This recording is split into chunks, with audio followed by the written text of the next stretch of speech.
Hello, everybody, and welcome to the Absolute Football Podcast, Absolutely EFL Show, the show dedicated to everything from the Championship, League One, and League Two.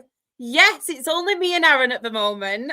I mean, Rochdale fan, Oldham fan, but we're friends, so there'll be no arguing on here. We are Absolutely friends. not. I'm hoping Claire and Dan will be joining us very, very soon. But Aaron, how are you? How's your week been?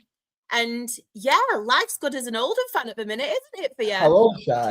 I mean, I said it in the group chat on Saturday. I feel like I'm in a bit of dreamland at the minute because this last month and a half has just been unbelievable. I can now statistically say I support the second most informed team in England at the minute, which is a ridiculous stat, just behind Arsenal, which is absolutely mental. I love it. So yeah, like it's just absolutely mental, and obviously it's so close to the end of the season now. It's nice to be in like a running in the positive way, you know what I mean? Because 3 weeks ago, I think we were all just like I've said all season, we were all just happy with consolidation.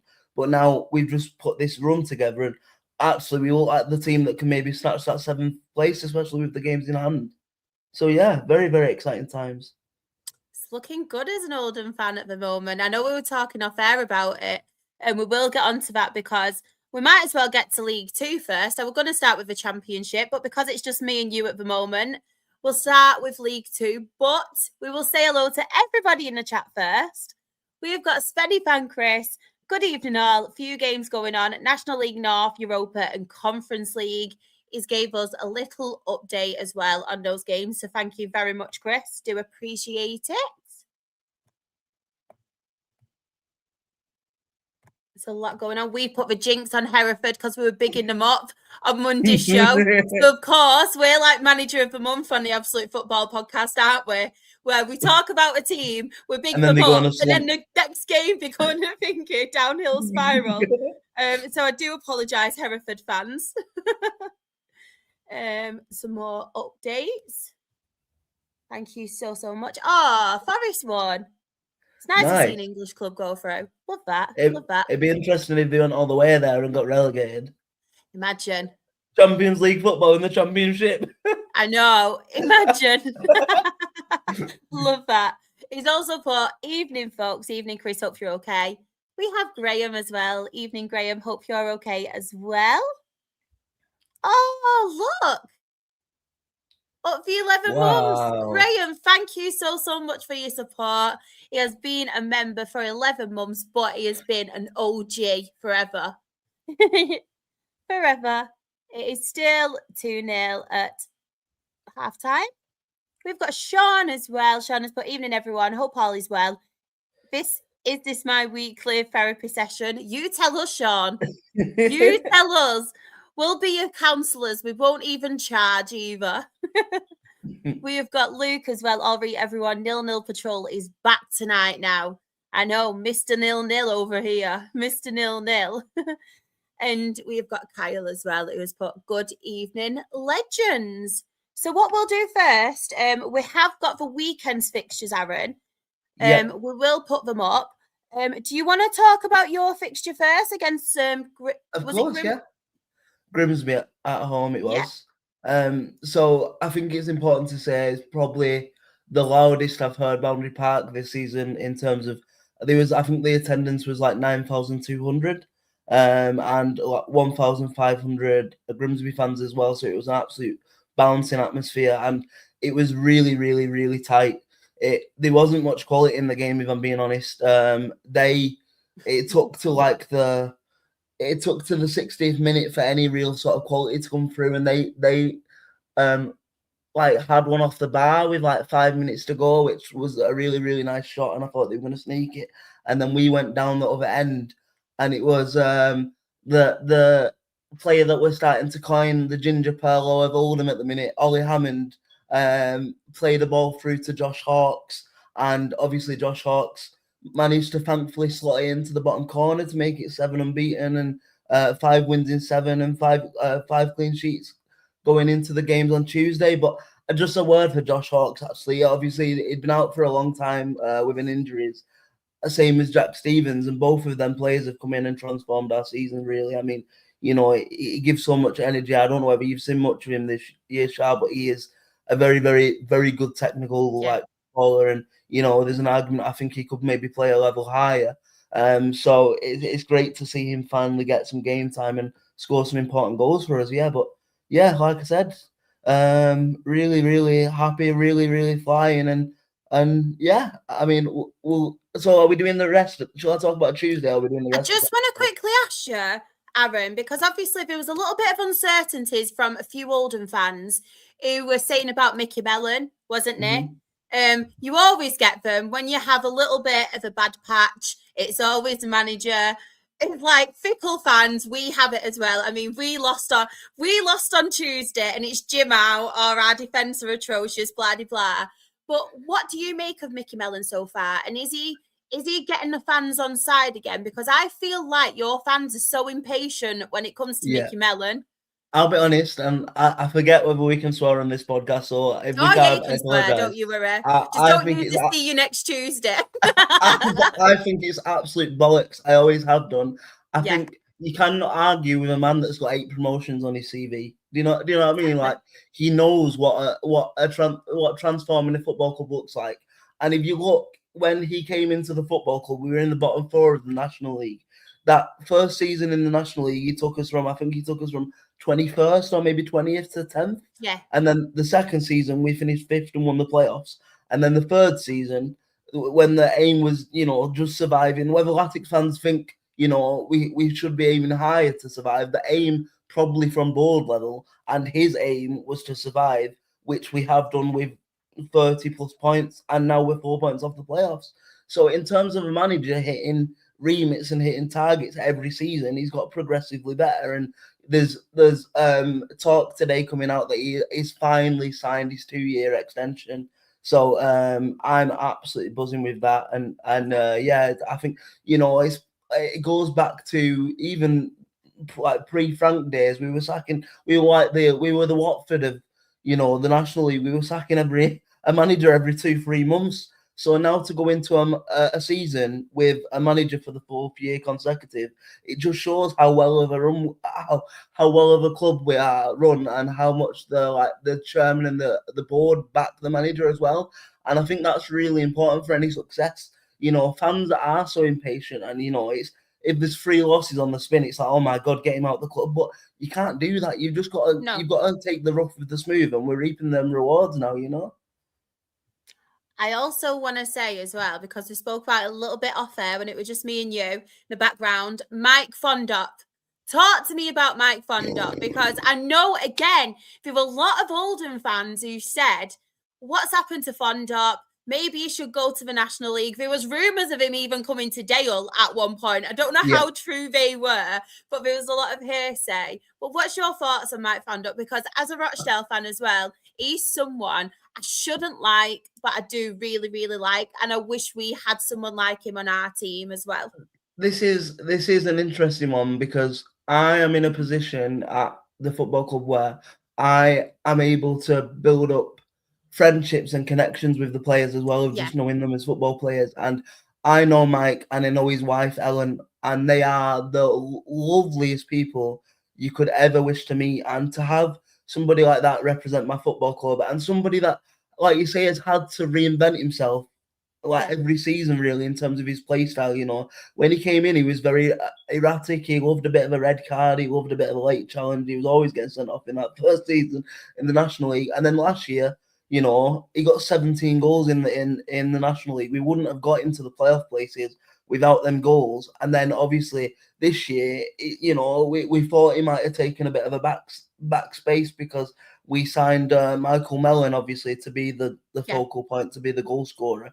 But then on Boxing Day, he tore his calf completely off the bone, and he's been out ever since. So he's had to step up again. And look, I'll touch upon it in a little second, but he hit a massive milestone for the football club on Tuesday night, and I think it just shows the mark of a man he is. And I will say, obviously, that milestone was 50 goals for Oldham, and I think it shows how, I don't want to say how poor we've been, but that he is the first player to do that in 30 years, since Andy Ritchie in 1985.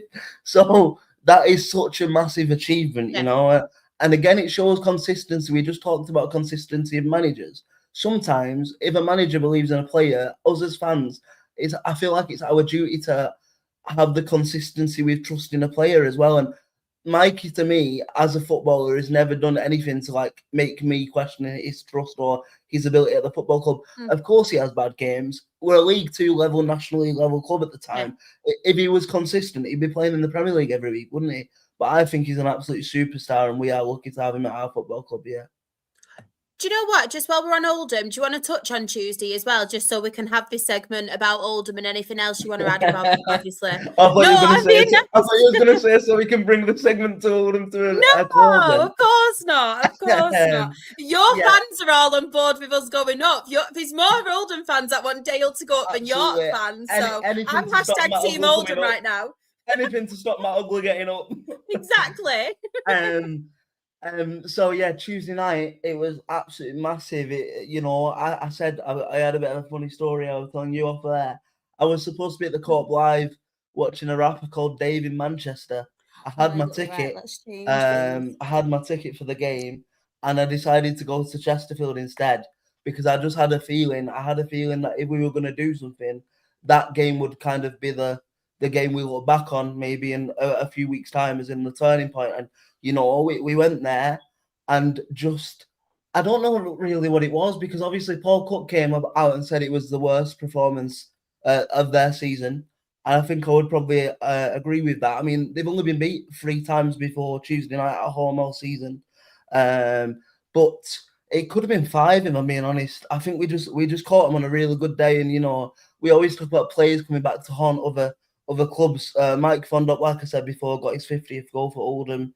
And Kane Drummond got 2 as well, which I think I was so buzzing for Kane because he's another one. I think he divides the fan base with like he's got electric pace, but sometimes he's a little bit too quick for himself in terms of he'll get himself in situations and then not think about it. But if he doesn't have to think about it, he is a fantastic footballer, and I hope that gives him the confidence he needs to go on a bit of a run because I think we're going to need all goals from all areas of the pitch if we are to achieve what we want to achieve at the end of the season. But like I said to you coming into today, to be 4 points off with 2 games in hand on some teams in this division now, when we were 11 points off 4 weeks ago, it just shows how brilliant we've been. And I think the fact that we're allowed to dream and we put ourselves in a position now where we're playing the teams above us as well.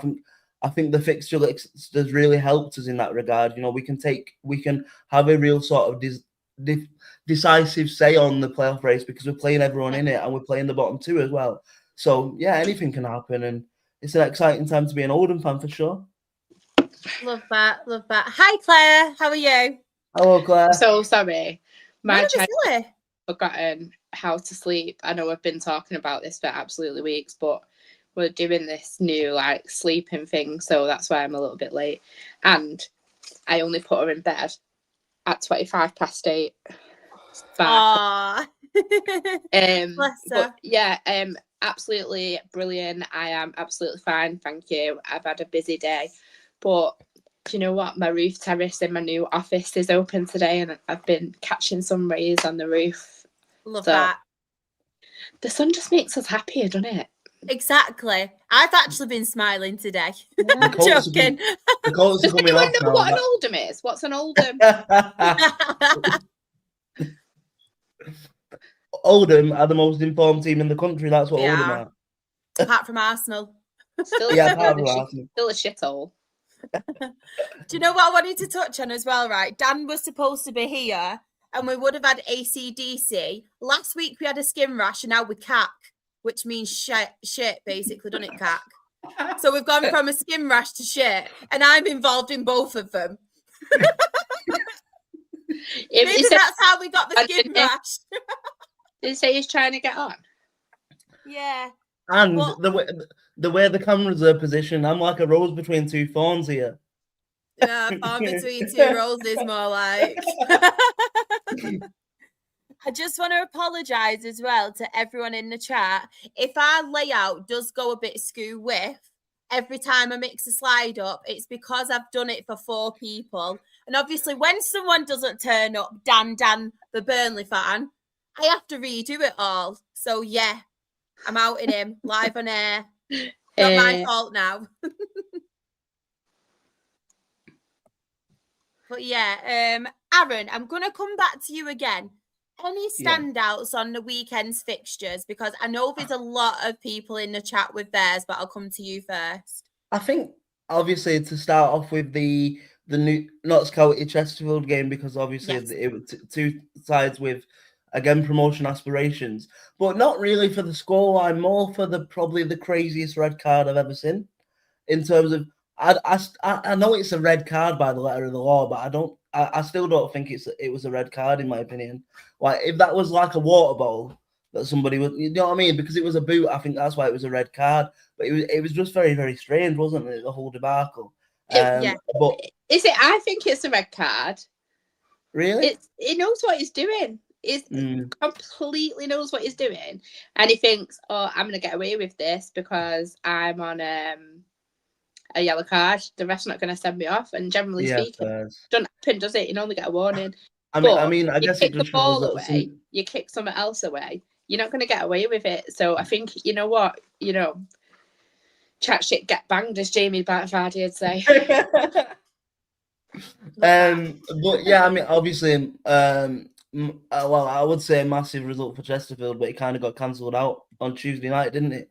So, I think, obviously, Bromley, I think, are edging ever closer to what I think at the start of the season. I think, if we're being honest, we probably thought was the impossible in terms of, I know they're not that far behind, but everyone thought like MK Dons were going to walk it, for instance, and Bromley are going to be the ones I think that are going to be the champions. And again, I feel like we are the Bromley fan club on this podcast. We speak about every week about the job that Andy Woodman does there, and it's it might not be the prettiest football, but it is effective and it's getting jobs done, and like it's unbelievable, really, their story. On the opposite end, Don't matter how you play, does it? Say again. I said it doesn't matter how you play, it's the 3 points. Exactly, yeah, you're right. And then I think also you've got I think the crew result at home to Walsall is a bit of a shocking one to me, because I know, Walsall have been up and around it the last couple of years, and we're up and around it up until another absolute capitulation this season.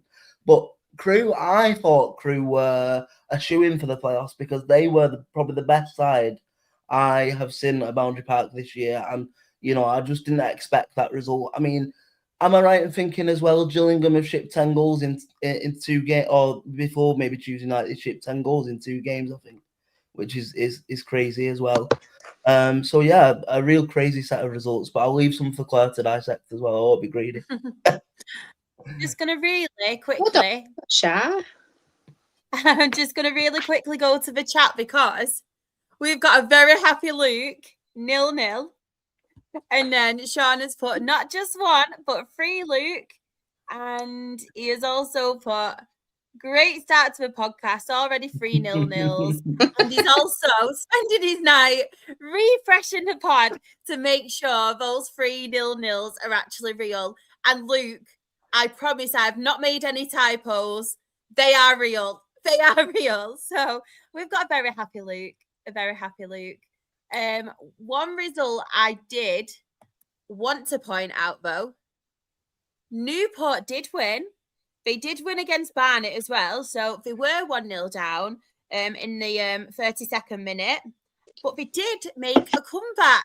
Newport, very good fighting spirit for them, because I know we have mentioned about Newport. They are struggling at the moment, and I don't actually think they are.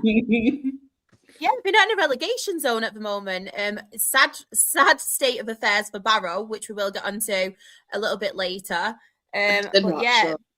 They have got a huge win over Barnet. One thing I did want to point out, though, for Barrow, am I right in saying their manager has gone again already? Yeah. Absolutely crazy. I know we mentioned a while ago, when obviously everything was happening with Pete Wild, I think there was a lot going on behind the scenes. I think it was disagreement, wasn't it? Them being right, and they obviously were clashing. That's why Pete Wild obviously left, and then it just doesn't seem to have any real consistency at Barrow at the moment. So I'm not really sure what's going on. What was you going to say? Sorry, Aaron. Just to double check in case I've missed one, because you can never know. When you said they've sacked the manager again, they've not sacked the manager since sacking Dino, are they? You talking about Dino Mamria leaving? Yeah, but that I was just making sure.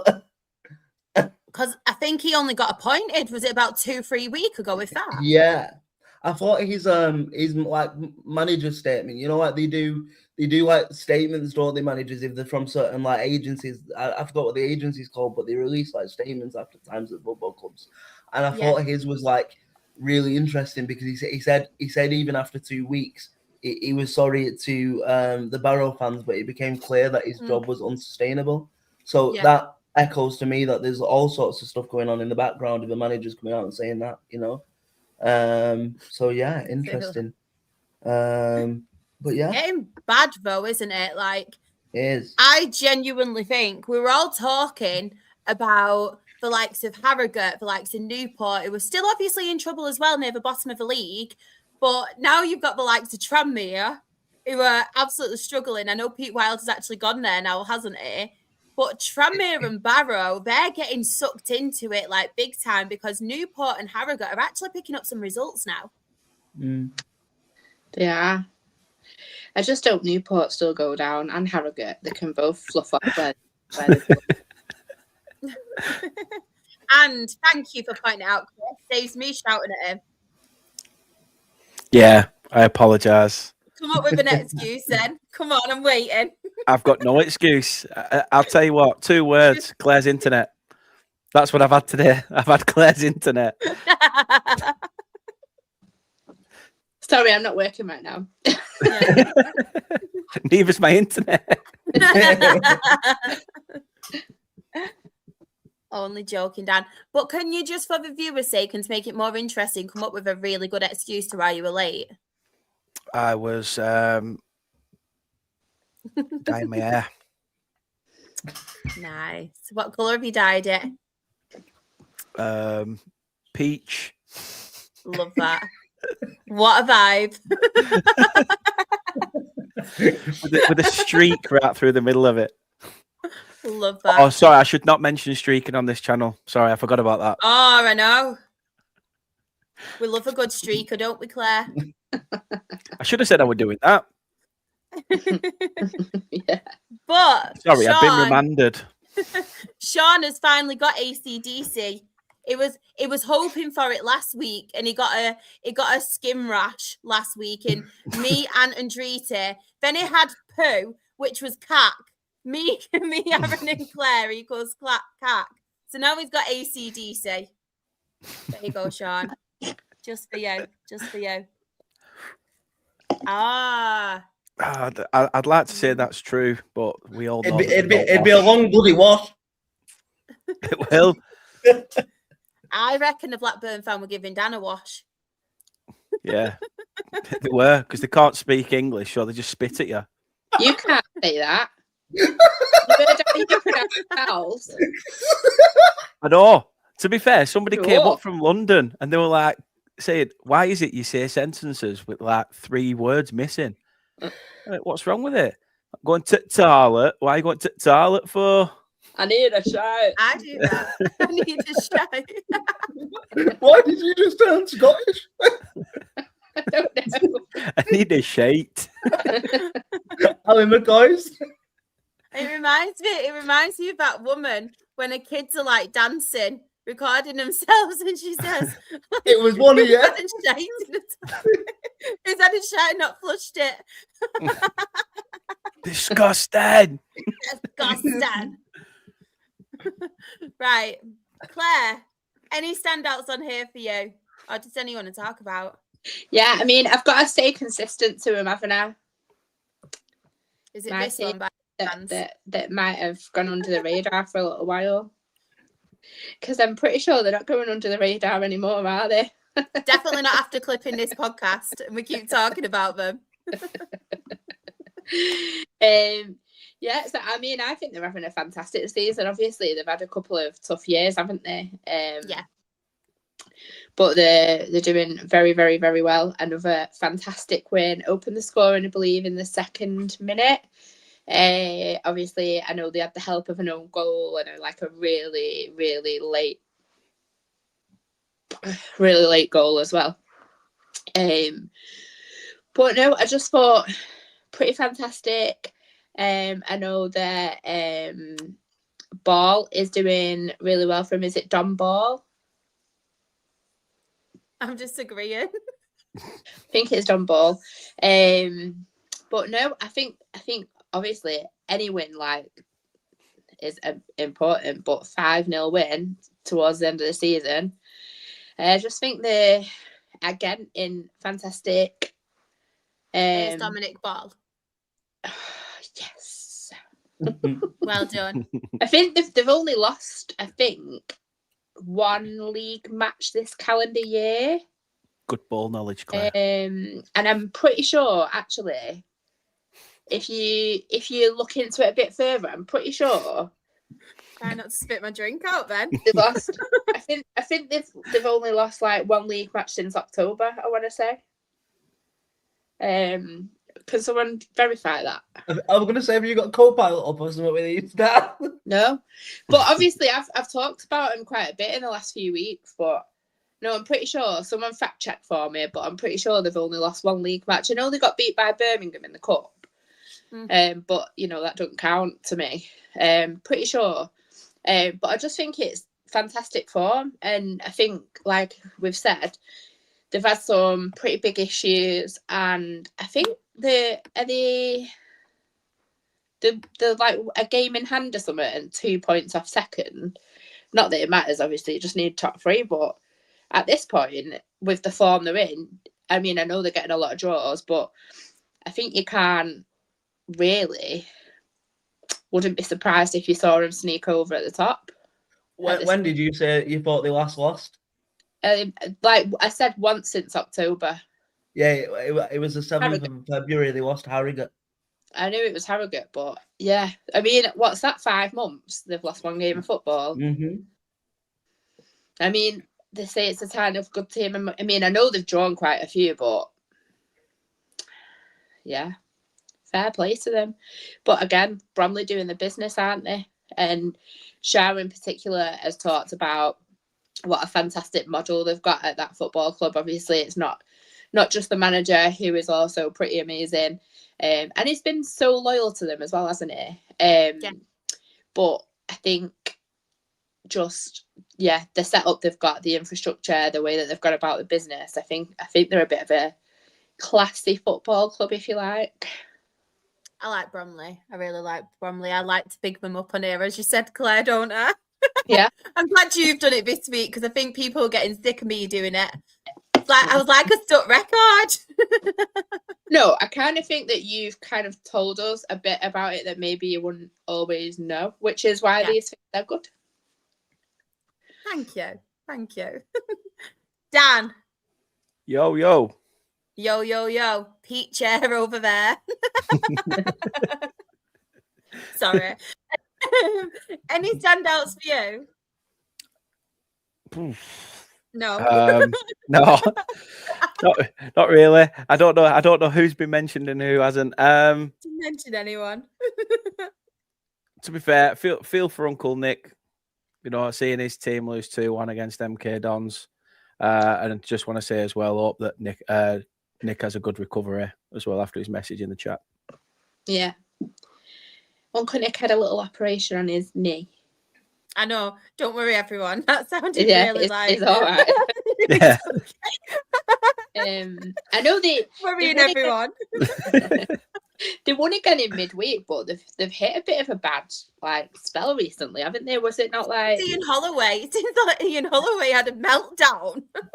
Did he have a meltdown for about 3 weeks on bounce or something? Yeah, that was the best when someone were making noise in the background and he told them to shut up. Imagine him if I was there. You know what I'm like? Pop gobshite. Imagine him on this podcast if we had him as a guest. With me and you. Oh man, but yeah, they're blowing it a little bit, Swindon, because we were talking about them being top. Look at them now; they are literally in sixth place, 66 points. I know there's a cushion between them and Grimsby Town, but yeah, they've kind of been a little bit inconsistent as of late, haven't they, Swindon? Yeah, it's not. I mean, it's a bit of a cushion, but they lost. They went 4 games without a win. Yeah, like I say, they won on Tuesday, but I mean that was against Gillingham, and pretty much everyone's beating them at the moment. Yeah. But I think I don't know. I'm a bit worried about him, to be honest. And obviously, we care about Swindon more than probably most people do because of Uncle Nick. But yeah, it worries me. Made me laugh. Graham said about them being mostly Millwall fans, and then I know one thing about certain fans, Millwall. Who should we talk about now? Just going on. I know we spoke about Cambridge from that perspective, but Gillingham. How awful are Gillingham this season? Really? What's even worse, I don't know if you've seen it. Was it yesterday or it might have been after one of the games? But Ainsworth did an interview about, and he said how in the overall, like this season's been a positive season, and he said that what did he say now? He said he's going to look at one or two signings in the summer to add to this squad and then go again. And obviously, I know managers you have to take not what managers say literally, but their fans were having a meltdown because you're like, only 1 or 2. What do you mean we need to get rid of half the squad? I think the thing is at that point, Aaron, as well though, because they are within the season, and obviously he wants to finish on a high note. It's not going to be like, I need a big overhaul in the summer. Yeah, of course. That's going to kick them in the butt when they're already down, isn't it? But I think, like you say, have you seen recently? They've lost 3 in a row, but they've conceded 12 goals in 3 games. They conceded 5 in 2 matches. That is bad. It's crazy. And do you know what makes me laugh the most about this? When obviously Neil Harris was manager, they didn't like the defensive style of football. Like they were getting 1-0 wins. It wasn't the most attractive, but they were still grinding out results. Yeah. Very solid at the back. And now they can't defend to save their lives. Do you remember we used to talk about that every single week? And I think the problem with that is, right, there's a bit of a fine line because, like, it doesn't matter at all how you play if you're winning, but if you, like, play really bad football or you're not playing nice football, and they ended up losing quite a lot of matches 1-0 as well, didn't they? And then I think their fans were saying, like, there's a bit of a thin line because, like, we don't mind it if we're winning, but if it's going to go the other way. And I think they drew a few, didn't they, before he got sacked? But I still think, and me and you still to this day say they shouldn't have sacked him. No. Definitely not. Definitely not. Just trying to see what else. So we've got Shrewsbury 0, Cheltenham Town 2. Very good result for Cheltenham. Very good win. Very good win for them because obviously they are very close to each other in the table. Both, I don't want to say at the bottom, they're near the bottom, but I feel like both of them teams are safe because there's more obviously getting dragged into it. We have as well Fleetwood 0, Tranmere 0. Obviously Pete Wild coming up against his old Fleetwood Town side. Tranmere probably hoping to get a little bit more from that game, but at least it's a point.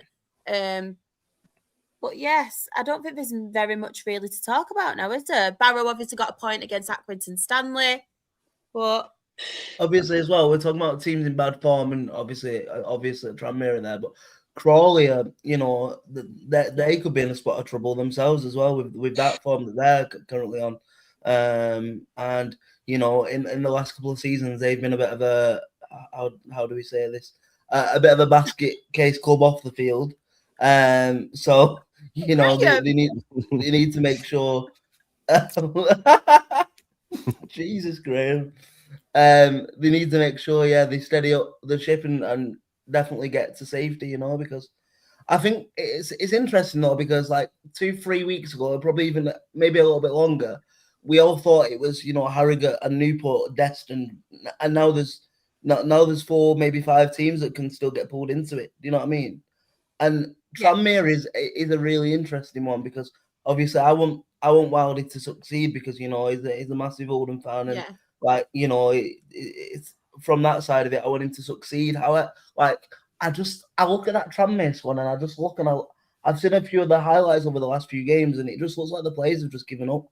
Yeah. And I think that's it's a really, really worrying sign. But like they've got players there that shouldn't be anywhere near where they are. Patrick, for instance, I think he's a really good footballer when he wants to be. But he's just turned it into he just looks really lazy and really sluggish on the ball at the minute. And Tranmere it's a difficult one, but it pains me to say, I would probably say Tranmere are as big, if not bigger than Oldham, if I'm talking stature of football club. But it just shows, if you're not run well, and your whole fan base wants chairmans out, and you're not getting the fan base and the bums on seats, you can drag yourself into trouble, because they shouldn't be anywhere near where they are, but they're in a real big dangerous spot of going back down to the National League. And we all know who it took to get them back out the National League last time they were in there. So I hope they don't come calling for him again in a couple of years. Doubt that'll happen. I hope not. Right, should we go on to the midweek fixtures now? So, Aaron, I know you've mentioned about Oldham previously. Yes. Any other standouts on here that you do want to give a mention to? I think just maybe kind of eating my own a little bit of humble pie. I came on a few weeks ago and said that I think Salford were doing the annual kind of fall off a cliff. And then we had a lot of hate because of that, Aaron. You nearly got us cancelled.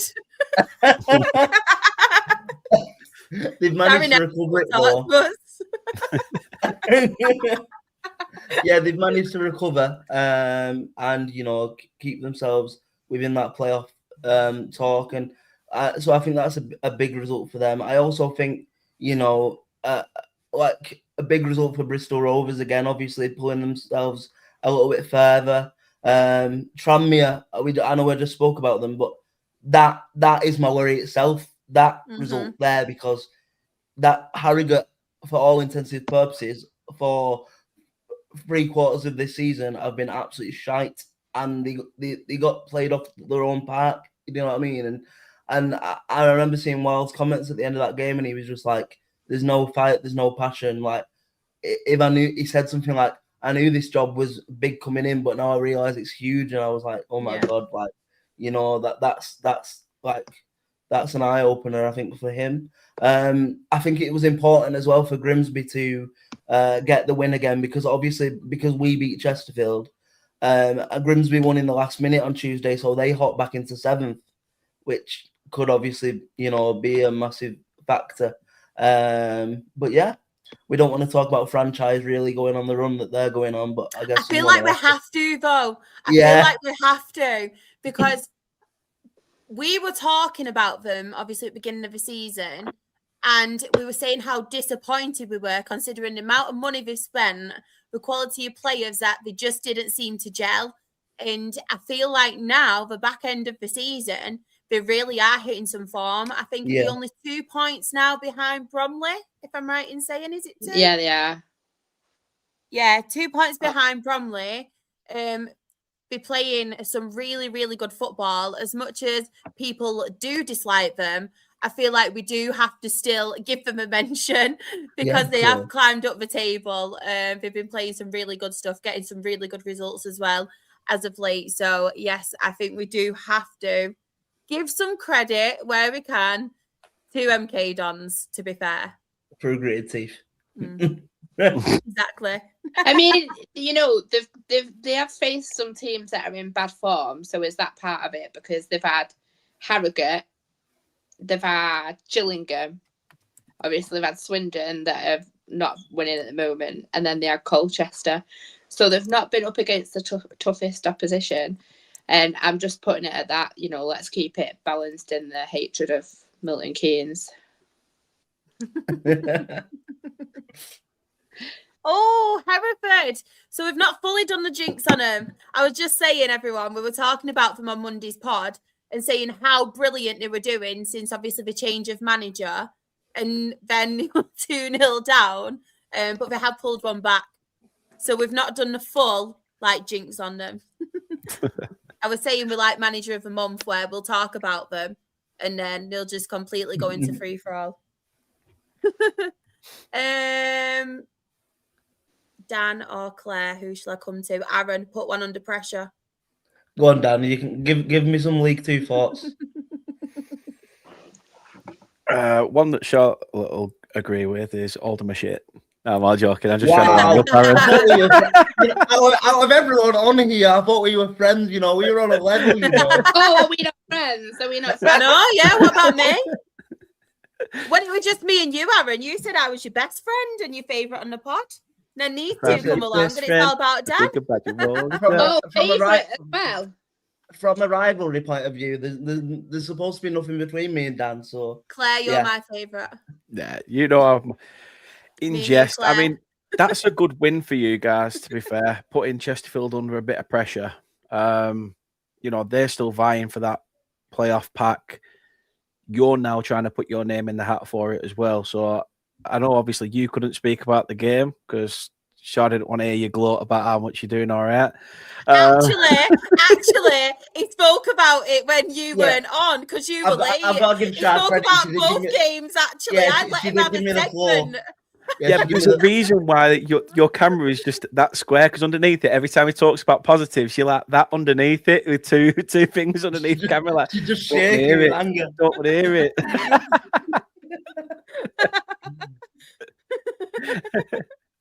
But no, fair shout to all of them. They did well there to get themselves in and around it, and who knows, they can put themselves in that hunt for a playoff place come the end of the season. I think the games in hand for us are going to be important, because I know we say on this podcast, you'd rather have points on the table, but the fact that we've got tell me about it. The fact that we've got to play all we've still got to play MK Dons, we've still got to play who else? I think we've got to play Notts County as well, obviously at home, and then we play Harrogate at home on Saturday, which I'm not taking anything for granted, but I'd expect us on our run at the minute to beat Harrogate. I would hope. I would be bitterly disappointed if we didn't. So yeah, I think just you are absolutely going there and getting beat now, Aaron. That's meant to us.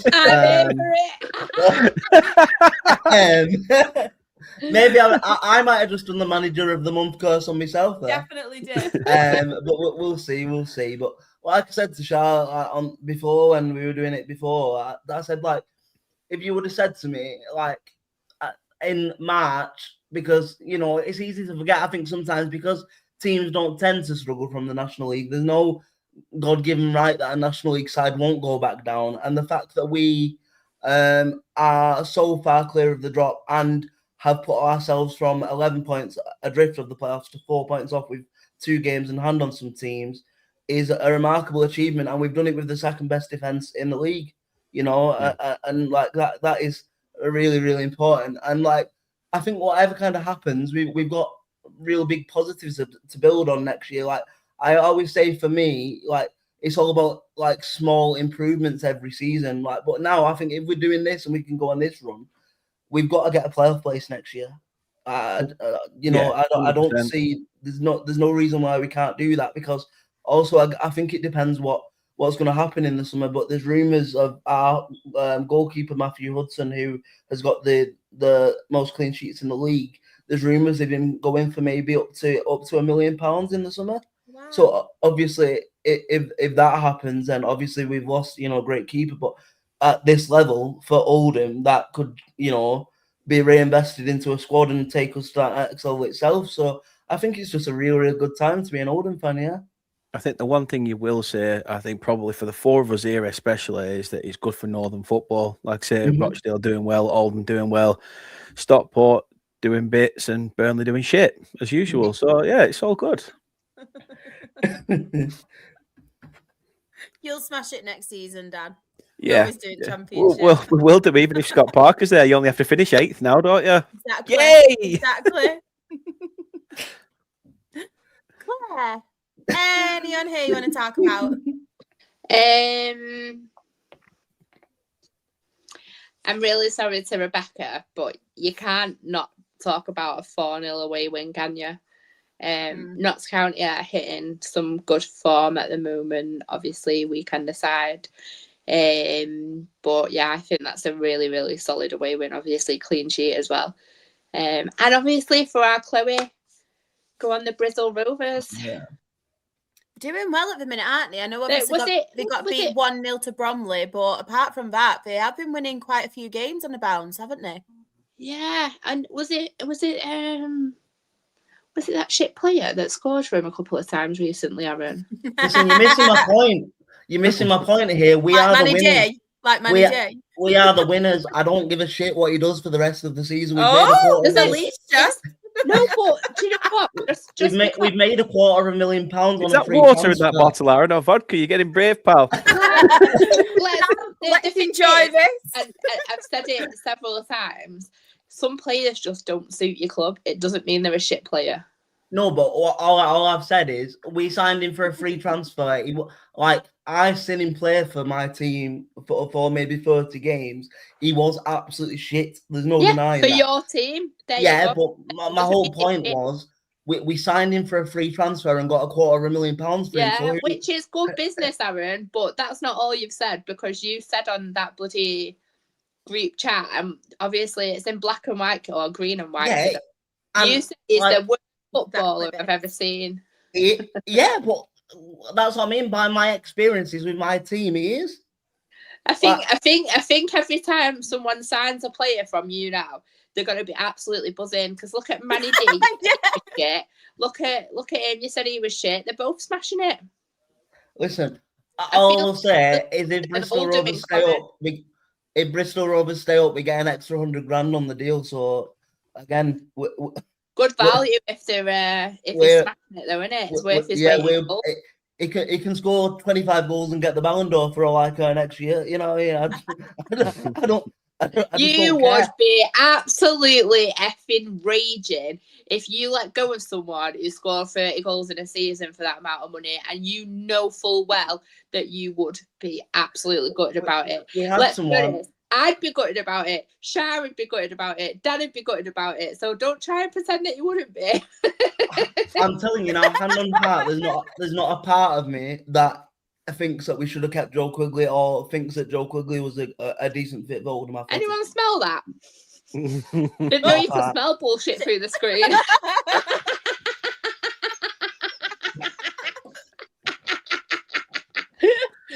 Aaron's gonna go off. I thought it was the ammonia from your hair, Dad, but no, it could be bullshit.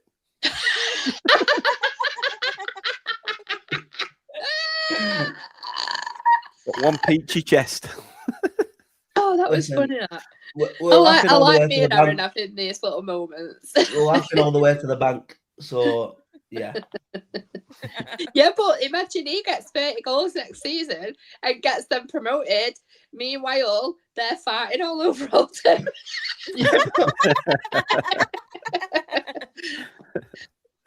I feel like I need to get this back on track now. And just my final point on this whole debacle, right? If you want to look at Joe Quigley's career, it's not just Oldham fans. He played 32 times for Forest Green in the National League the season before we signed him, and didn't score a single goal.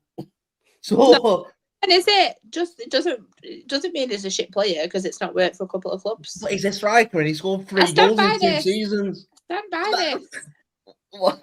But surely on what planet is that deemed a good striker? All right, Christian Dennis, albeit obviously not recent. We had him. We signed him. He's a local boy. He scored 30 goals in his first season for us. And then in his second season, we weren't doing particularly well. He scored a couple of goals. He wasn't playing. He got sent out on loan to Macclesfield. Obviously, that's how long ago it was. He was scoring more than a goal a game for him. and we couldn't recall him because it was in his loan agreement. We couldn't recall him, right?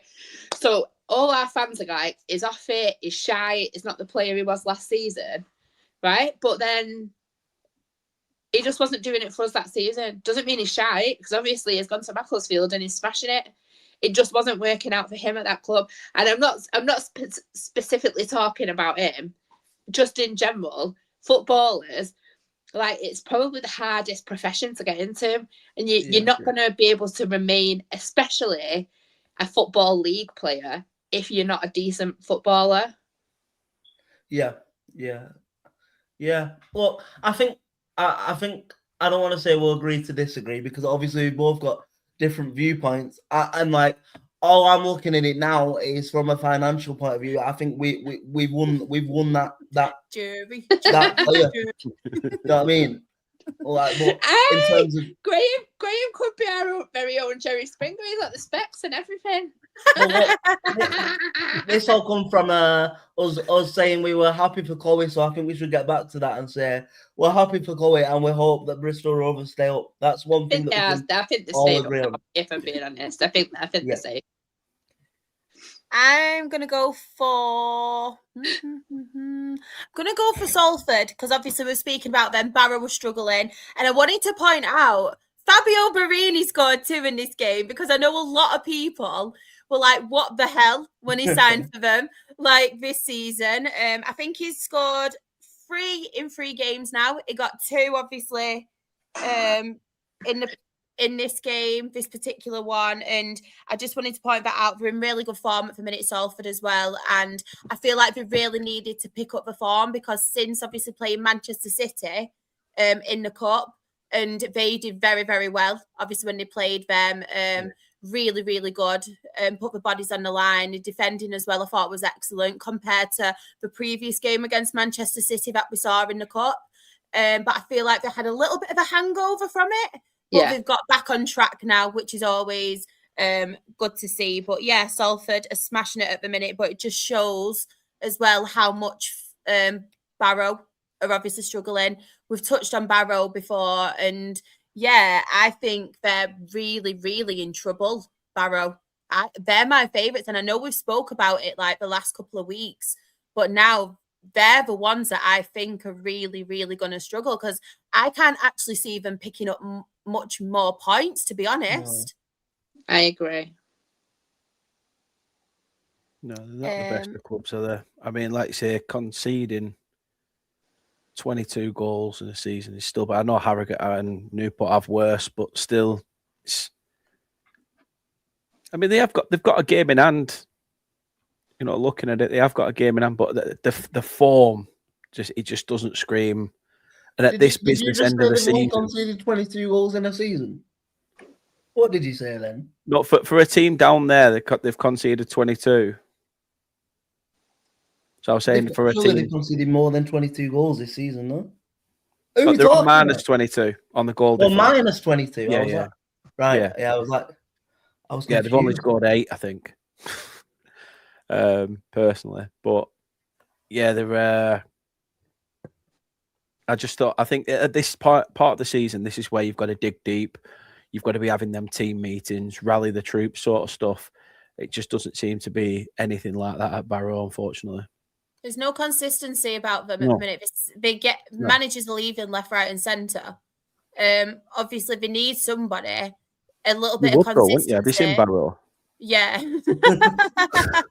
We just need that little bit of consistency, and we need somebody to try and get them out of it, but they're just not, because every manager who's going to them at the minute, they're leaving.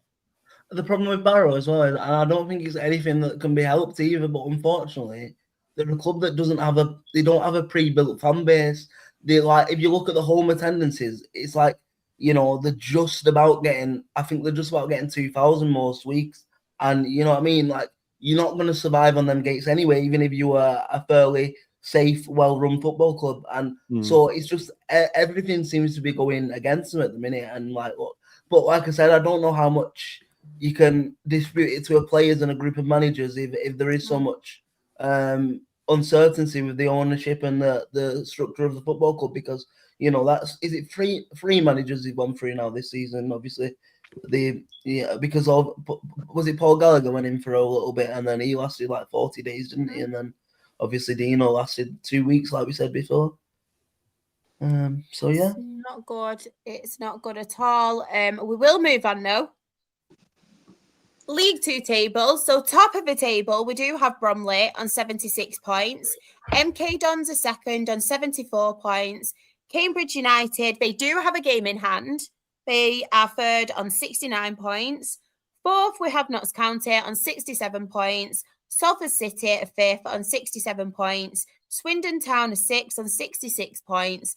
And we have Grimsby Town in that last playoff spot on 59 points. Just before we move on as well, I'd just like to point out, I actually can I do the relegation first, please? You just interrupted me while I was reading the table. Oh, sorry. Go on. Dan's gone as well. I'm still here.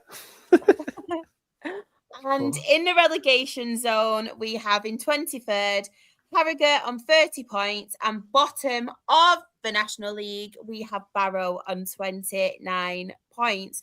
And just really quickly, I just wanted to point out how close it is at the bottom. So Barrow, obviously, bottom on 29 points. Harrogate just above them on 30 points. And then we have Newport, 22nd on 31 points. And Crawley, 21st, also on 31 points. So, I mean, win that game in hand and they've got a good chance of getting themselves out of it. But like you say, it's just been a bit of a shitstorm. But they're not going to be able to sail through it, I don't think. Did you want to say something? Sorry, Aaron. Yeah, I was just going to say, I'd just like to say, even though it looked fiery then, I would just like to say, obviously, I do love and respect Claire a lot. And even though she supports Stockport and I don't like that side of it. Like, obviously, we are friends, and yeah, I don't like that side of it. Football is all about opinions, isn't it? Just want to say I like you, Claire. No, I don't like you. By that. It's just a funny bit of debate, isn't it? With a bit of humour thrown in. I found it really aggressive, if I'm being honest. I'm going to put a complaint in. Someone tell Sam, get HR involved. I am HR. Yeah. Claire's the one. If you've got a complaint, she's your woman. But we are now going to go to League One. Before we do talk about the game, Claire, you've got a little update on the walk. We call it a little update. So obviously we had what happened? I nearly fell off my couch. I thought it was one of them chairs, like when Magic do their magic tricks where they get up and like the chair's gone through their arse or something, like they've just fallen down. It's like, oh. No, so obviously we had Katie join us last week. And she was telling us about the charity walk that the four of them are doing. So Katie, Mark, Joel and Jamie are currently en route to Luton by foot. So they set off on Tuesday, 8:30 a.m. And walked 26 miles. And then yesterday they walked a whopping 38 miles. Jeez. And today they've walked 36 miles. Wow. They're absolutely in pieces, shattered beyond belief. They've raised £9,500 already. Oh, brilliant. Really the target's 10,500, and you just imagine that it's probably going to come running in when they complete it, because what an achievement. So they are doing 30 miles again tomorrow, and then just a short one on the final day in time to get to Luton on Saturday is 15 miles on Saturday. So I'll share the link again on Twitter later, and if anyone's able, be great if you could sponsor him. Obviously, cost of living is ridiculous, petrol's astronomical, so if you can't afford it, don't worry about it. Maybe just share the link. So I think they absolutely 1,000,000% deserve to be praised. That, like, when I say they're in bits, like, genuinely they are struggling. But I think getting them through is the fact that obviously they're raising an incredible amount of money for 3 wonderful charities, which is Parkinson's UK, the Wellspring, which is a homeless charity and food bank, and then also the Stockport County Community Trust. And obviously I've spoken about that so many times. They just do a lot for the community. They have like a morning for people that maybe feel a bit lonely. They have sort of grassroots. They go out into schools. They give out free tickets to school kids. Obviously the PE kit incentive, where we're fully funding PE kits for kids in need. Not just that, the sessions every single week for people with Parkinson's that they put on twice a week. And then they do also like walking football for older people. So there's an absolute mound of incredible stuff happening at the moment. So it's not just like an arm of the club. So yeah, if anyone can donate, I'd be really grateful. So I think, 100 miles in 3 days deserves a £5. 100%. What I'll do, Claire, as well. Dan's going to donate. Yeah, I will. I've just time-stamped it as well. So what I'll do, I'll clip that bit if you don't mind, and I'll send it you. And if you want to put it on anything, or if you want to we'll promote it. So yeah, I'm just going to send it you on WhatsApp. So if you get a weird number, ignore that. That's like what I saw it from, but I know it's just before that. Just gives me a bit of a rough guide for when I'm clipping it later. She means the bit where you're going to message me and say, why have you still not sent that £5 yet? Yeah. I'm not going to look, don't worry. So just on it though, if anyone is going to donate, obviously this doesn't need clipping this bit. The Wellspring and Parkinson's, like, they've met their target. It's just the community trust that is £1,000 under the target. Obviously that's an astronomical amount of money. I'm not asking anyone to donate that much money, but if you do want to donate, if you can select the community trust, because they are trying to sort of push that one a bit more. Definitely. What talk about Saturday? Chris has said, please be careful, Shah. I think that was when I fell. To be fair, I nearly had butted my laptop screen, and I think my laptop screen would have been worse off. I think I probably would have broke it with my head. Got a proper football head, me.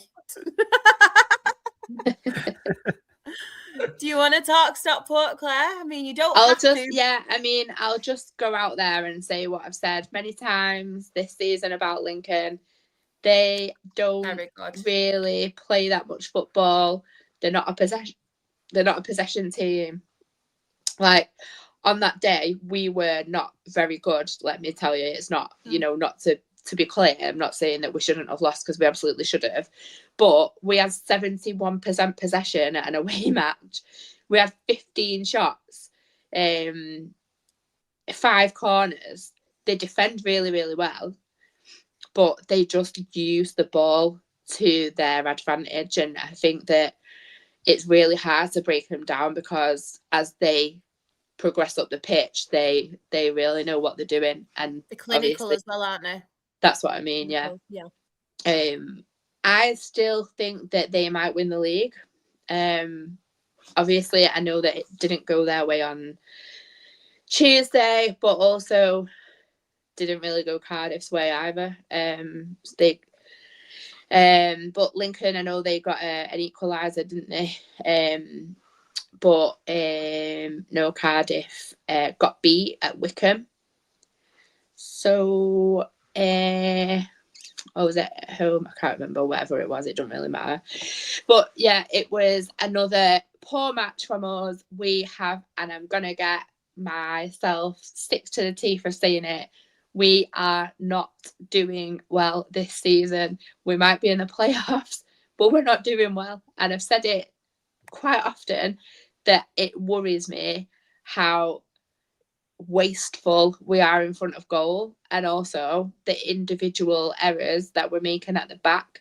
Like Lincoln had some of our players like on their asses. And I mean like £1 million player in Brad Hills, who is a great footballer, was just like embarrassed by them.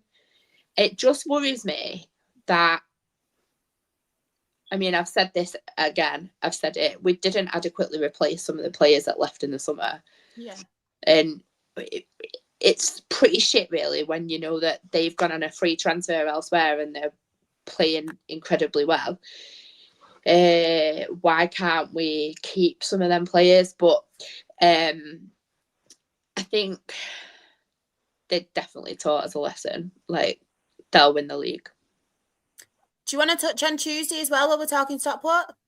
Yeah, can do. Yeah, no What problem. I'll say about Tuesday, and I'm really sorry to Sean when I say this, is that I actually do feel bad about saying this, but I'm sure Sean will be all right with it.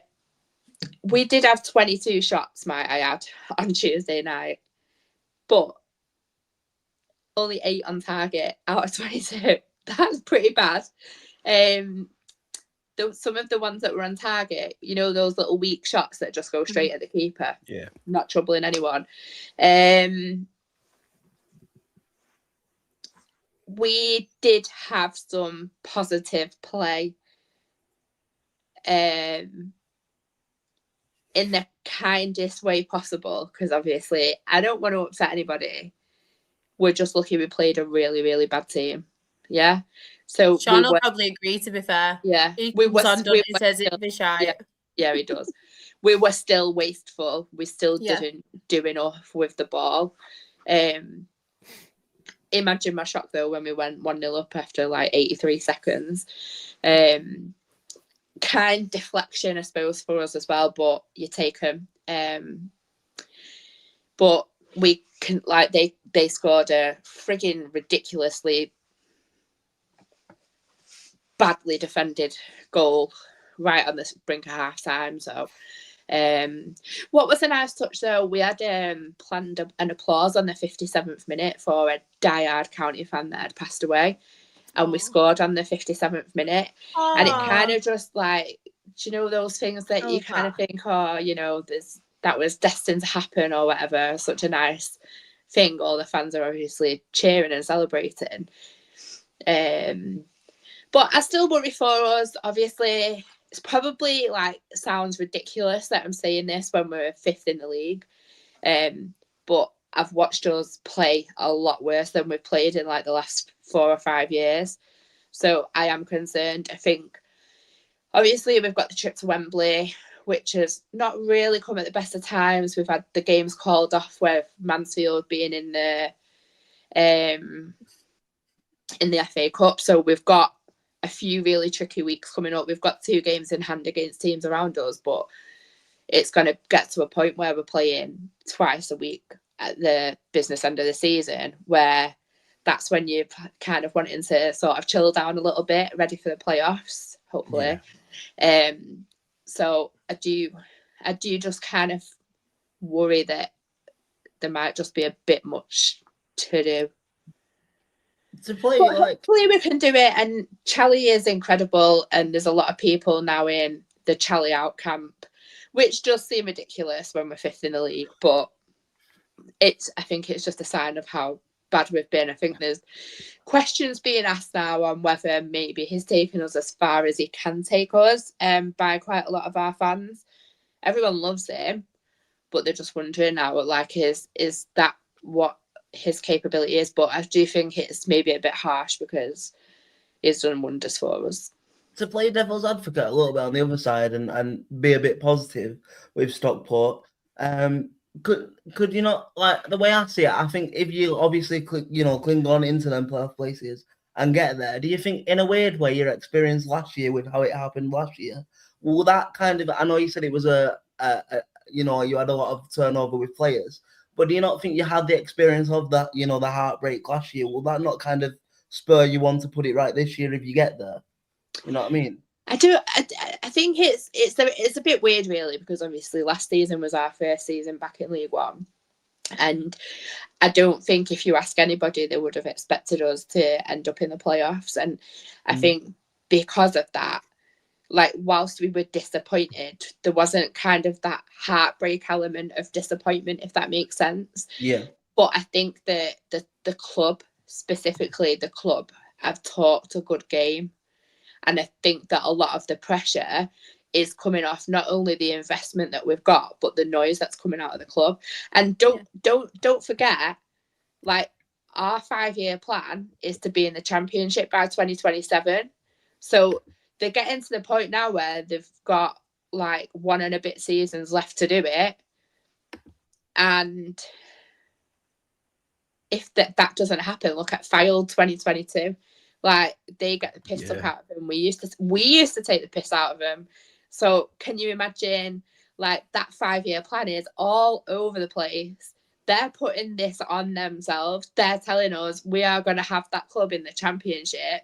I know this is not really the question that you're asking, but I think there's not really the heartbreak, but I think maybe it's the pressure. I was going to say, it's an unwanted pressure you don't need, isn't it? I wonder if some of the players aren't really responding well to that level of pressure. It's Bring Jid back. Bring Jid back. I know. So that's one thing I do want to say about Tuesday is that, and Graham texted me and I said to him, since he's been back at County, it was Tanto's best match. He was quite unfortunate to not score. And I actually said to Graham, he just needs a goal. And you know, Shah, how many times I said in the last couple of seasons, he's a confidence player. Yes, I think that if he gets us a goal, then it could change things for him. But then, you know, remember as well, we've got Louis Barry about to come back fit. What they're going to do after he's been quite long-term injured, who knows? But we've got him coming back fit. We've got Hoskinen's, like, playing reserve football. He's never kicked a ball for us, but he's a Finnish international. He's a goal scorer in Finnish football against England. So we do have options. We've got people coming back. You know, Ollie Norwood, some of the passes he was spreading out across the pitch on Tuesday night were filth, like, literally, like, Adrian. Honestly. And I've said this before, I genuinely think he is the best footballer we've ever had at our club in my time of seeing us. Sorry, my dog's dreaming. I can hear him in the frigging... He makes the cutest. But yeah, I just think it's self-led pressure that is potentially cascading. And maybe Charlie's said quite a few things about fans leaving early or fans making noise, and you know, you kind of have to think, like, it's just a bit tricky when we're like, we do have a certain expectation, but that's directly fed by the club and those plans. So I don't know. I just think that I worry, to be quite honest with you, at this moment in time, I worry that if we do go up, what would happen next season? If I'm being honest, playing how we're playing, I think we'd get dicks every week. I love it. You need a quote book, Claire. Please write your own quote book, because I would actually buy it. Like, I think that'd set me up for life, just reading your quotes. What you might need to do, if I got you a notebook, start writing the quotes in the notebook, and we can copyright it. Let's do it. One definitely has to be put XG. That definitely has to be in there. What's an Oldham? I love how you always mention Manny D as well when Aaron's on. Yeah, a player doesn't fit a system. That can be another one. I love it. Yeah. That's it. And I'm sorry that I went off on a bit of a tangent there. No, don't be silly. It's absolutely fine. Yeah, absolutely fine. And look what Sean put. Like, yeah. And do you know, I said this the other night on our group chat, didn't I? That I was really shocked how bad. Oh, Shah, what's his name? Sam Hoskins. Oh, I love Sam Hoskins Like, as well. I have never, no, I rate him as a brilliant footballer. I've never seen him, like, every time we play him, he plays us off the park. He's a nuisance, scores isn't he? against us is a nuisance. He looked, even he looks terrible. Like, they were really, really bad. But, do you know, actually, I'm going off on a rant here. I love it. Can we stop wasting time and getting goalkeepers to go down injured? It is a load. I can't agree with that. We do it. Oh, no, I've got to agree with Claire. I've got to agree with Claire. It's a point that I wanted to bring up this on a show that I'm doing next week, and it's part of all that. Like, keepers are going down while the ball's up the other end of the field, and then they're having to stop play. Then players are going off to the managers to receive tactics and stuff like that. Cut the bullshit. Stop trying to fiddle with the system. Maybe it's so annoying. Put a rule in place because it's so fucking blatant, and I think that's why it's so annoying. Like, I think maybe they need to put a rule in place where the players are not allowed to go over to the touchline whilst the keepers get treatment. Then surely it's on the referee as well to be a bit stronger in the game. And you know, if a goalkeeper is doing it, book him. And then if he tries to time waste again, how many times do you see a goalkeeper like put the ball down, go and place it down the other side, and he's already been on a booking? You'll never see a goalkeeper get two. That's a different scenario, and I do agree with that, Aaron. I do agree with that. But I'm more specifically saying when they're faking injury, because the ref can't really be like, I know you're not injured. Like, if they're saying that they're injured, the ref's got a duty of care, hasn't he? So everyone does it. I mean, there's been times where we've done it, and Dave Chellan has actually come out in interviews and said, I absolutely hate it. If there's one rule in football I could get rid of, it'd be that. But everyone else is doing it, so you might as well do it as well. Yeah. Do you know what I mean? Yeah. So speaking of goalkeeper and goalkeeper rules, it just slaps unsporting behaviour.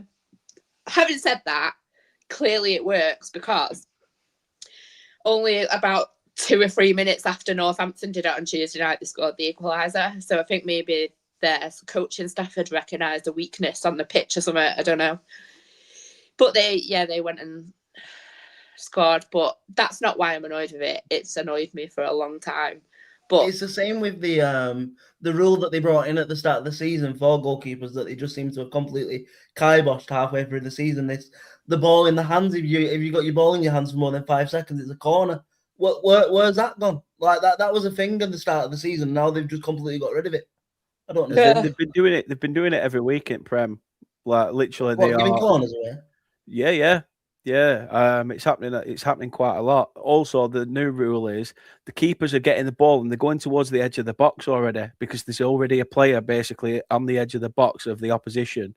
So technically, they can hold it for longer than 8 seconds because they're actually not being given space or time to clear the ball. So again, keepers are finding ways and means around it. I just think no matter what you do in football, people are going to try and find ways and means, but it does need stamping out. I totally agree with you, Claire, there. Couldn't agree more. Doesn't keep doing it, Ollie Watmuff, lad. Our players going over. Jim and Jason Taylor going, York are winning 2-0. Get your act together. And Barber. Right, Aaron, I'm going to come to you. Any standouts on here you want to talk about? The Wigan result, I think. Absolutely. A massive result for them. And unfortunately for our Driti, not a very nice result for them either. What's Claire looking smug about? Nice result for us, Aaron. Yeah. Claire's like, go on, Wigan. Yeah, a good result for you as well, of course. Lads. You know, Colwell's come in and began to, I think he's kind of, you know, what's he had now? Has he had like, what is it, 3 or 4 games he's had, I think, is it? And he's gone back to basics a little bit and steadied the ship. And I think just about Wigan will stay up. I'll probably put the kiss of death on them again there, and they'll probably go down Definitely now. Have. But I think they will stay up. And then obviously Stevenage as well. I think we've got to speak about Stevenage because their rise, we talk about clubs with plans and 5-year plans and stuff. Their rise has been pretty incredible as well, if we're being honest. Like the fact that they're only 2 points off the the playoff picture in League One with the same centre half that they got from a National League side that's gone on to captain them to 2 promotions. 1 point. Is it 1 point now? Yeah, is ridiculous. So yeah, great result for them. And what was the other one I was going to touch upon? There was one more. The big win for Doncaster as well. And like, you know, the Blackpool are on the edge, aren't they? I was going to say, you know, they're on the edge, and like, I don't know. They're in relegation. Yeah. From a selfish point of view, I would like, if Oldham were going to stay in the league, I would like more northern teams down to League Two next year, because I would like to go to Blackpool away again. So if they could come down, that would be great. But yeah, big result there. They were the main 3 for me, though. Yeah. Do you reckon Blackpool? I know we touched on it a little bit last week, me, Drita, and Anne, but I want your opinions. Do you reckon it was a real big mistake bringing in Steve Bruce? Because I really do. I never thought it would be a great appointment, if I'm being honest. I mean, a great name in the past managing, but I've always said I feel like football and certain managers go stale because football's evolving now. So I just wanted your opinions on it as well. Yeah, I think it's a wider problem that with and I don't want to get us cancelled, but I think there's a certain caliber of manager that you probably call the dinosaur manager. You know, like your Sam Allardyce's, like your Alan Pardew's, like your Steve Bruce's. They're good for one thing, and it'll be to rally you up in a dogfight. But then they're not. They'll never be a progressive manager. But somehow they keep getting jobs and they keep getting opportunities. It's like we're in 2026 now and we need to move forward. But I don't know how we do it when they keep getting jobs. You know what I mean? I'm going to actually come to you on this one as well, because I wasn't that impressed when I saw it. But obviously Lee Clark has gone to Rotherham, hasn't he, as interim for the last few games of the season. My initial thoughts were the same as what we've just been talking about. Like, I personally think football's evolved since Lee Clark. What do we all make of that appointment? I know it's only interim at the moment. I know there's strong rumours as well that they are very interested, Rotherham, next season in Artell at Grimsby. They're like the main man he actually wants. But what's the opinion on Lee Clark at the moment? Because it wasn't one that really filled me with joy. So I don't know what Rotherham fans will make of it. I know that a lot of Doncaster fans have been taking the piss out of it. But just going in terms of Steve Bruce, my take on it is that of course, I thought that he also wasn't sacked in time because of who he is. I think that bought it just because it's Steve Bruce bought him extra time. But yeah, I think I don't know. Like, you'd be disappointed, wouldn't you? Like, he's been away for quite a while, and football evolves. Does he even know what he's doing? Are they just kind of like, oh well, we're going to go down anyway? But having said that, what a brilliant point against Bolton. Very good point. Very good but point. That was after, wasn't it? But yeah, just I don't really know how to think about it. And when I saw it, I was a bit just like, huh? Really? Seems a bit odd. But then a lot of their fans are like, do you know what? I actually don't think anyone wants this job right now. Yeah. No one's going to take it permanently. So it's just one of them, like, we kind of need to do it. But a lot of their fans want Stewart out of the club. Tony Stewart, the owner, or chairman, whatever, they want him gone. They like there's been things going around social media. Not so sure if you're seeing it, but they're saying like he's got no ambition, he's killing the club, like get him out. But like the funniest thing I saw in it was a Berry fan had replied to it, and I wanna phrase it right. Their opinion of it was he should be working in B&Q because he's such a tool. And like, I just can't see it going well, but they've not been good. But on the flip side, What a beautiful, beautiful, heartfelt letter Matt Hamshaw penned to the fans on departing. He was heartbroken that things had got better. And again, you kind of wonder if it's off the pitch is impacting that more than meets the eye. Life Spartans. Oh, 2020. Mad, innit? Like, I know he's got experience. I know he's done things in the past. But like I said, I just feel like certain managers now, it's like Keith Hill, for example.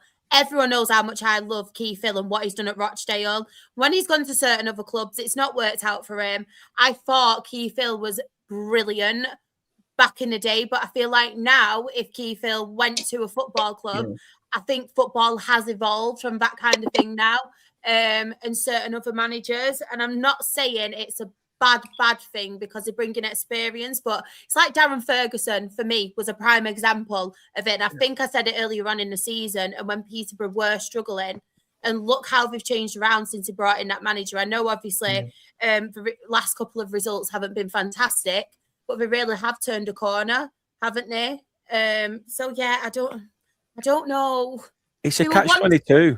It's a catch-22 for me, because if you look at the teams at the top, you've had Liverpool sometimes bring back Kenny Dalglish, who obviously at the time wasn't, and I still hate him for his time as Blackburn manager, obviously. But then, you've got Martin O'Neill at Celtic as well. If anything, you'd think them coming back into the game now will be so much easier for them, because there's so many different parts of football where there's different members of staff doing what they used to have to do. They had to be the mentor. They had to be that, player's shoulder to lean on, the tactician, the nutritionist. They had to be everything. They had to be the club. Where now they just go in, pick the tactics on a match day, and everybody else is sort of doing what they need to do. So I don't know. I did find it strange though, because Lee Clark, again, like I say, is... I think, where did he go after Blair Spartan? Saudi? Did he go Saudi or something for a little bit? Sure. But yeah, it's a strange one. There is a lot of good managers now. I thought they might have been able to get somebody. Yeah, just is there not that many people about at the moment? Like, could have had Scott Parker if they wanted him. They probably couldn't afford him, could they? Well. Yeah, the thing is though, right, is like, who comes in, because obviously he's not going to be there in the summer, I don't think. So who comes into that? Well, it's time to the end of the No, but that's what I mean. Like, that's what I mean. They're obvious. Like, it seems a bit of a strange appointment. So who will come in and take over that club in the summer? You know what I mean? Well, Artel. There's big. You want my mate Artel? Yeah.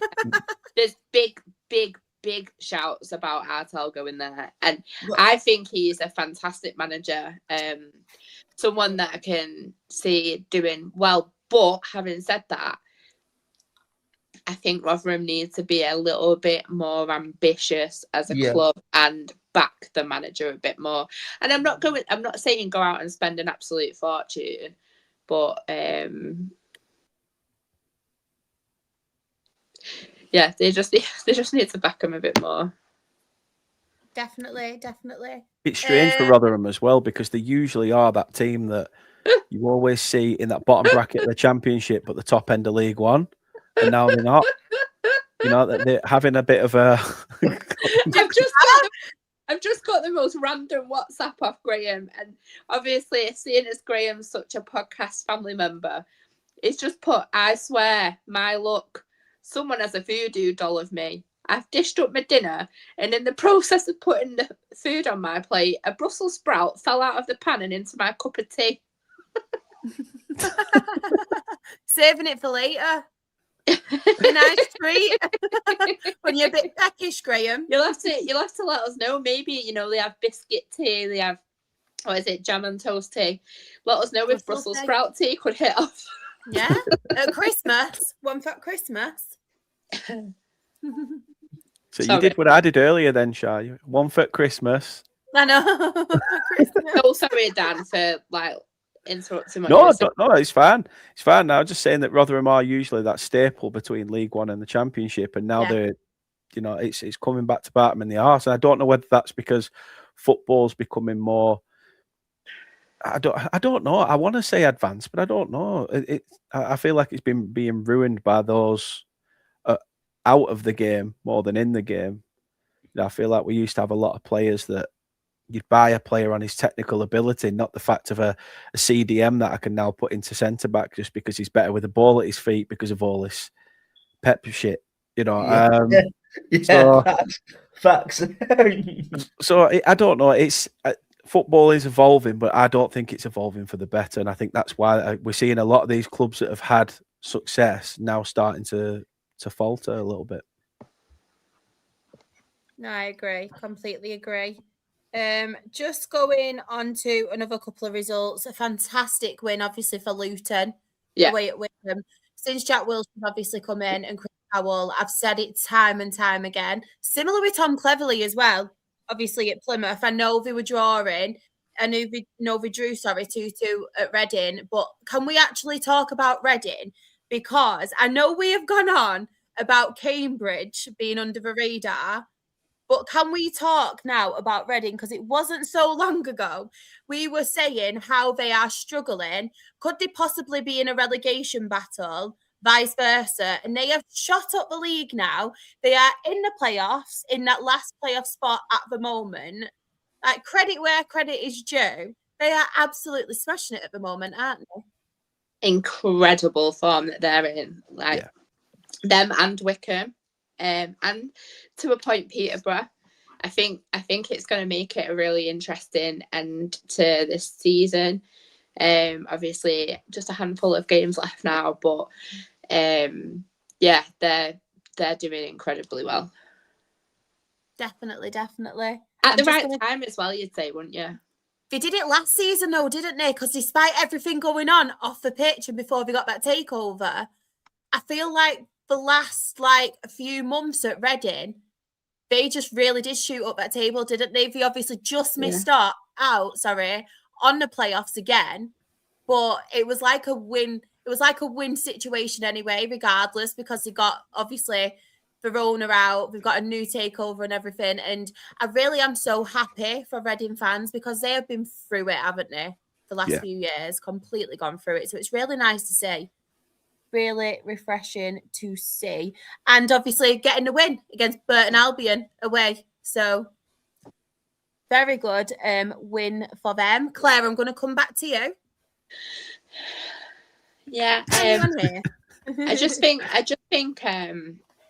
that result, Wickham away at Cardiff, is one that you can't really overlook. Just a great win, really. Cardiff flying.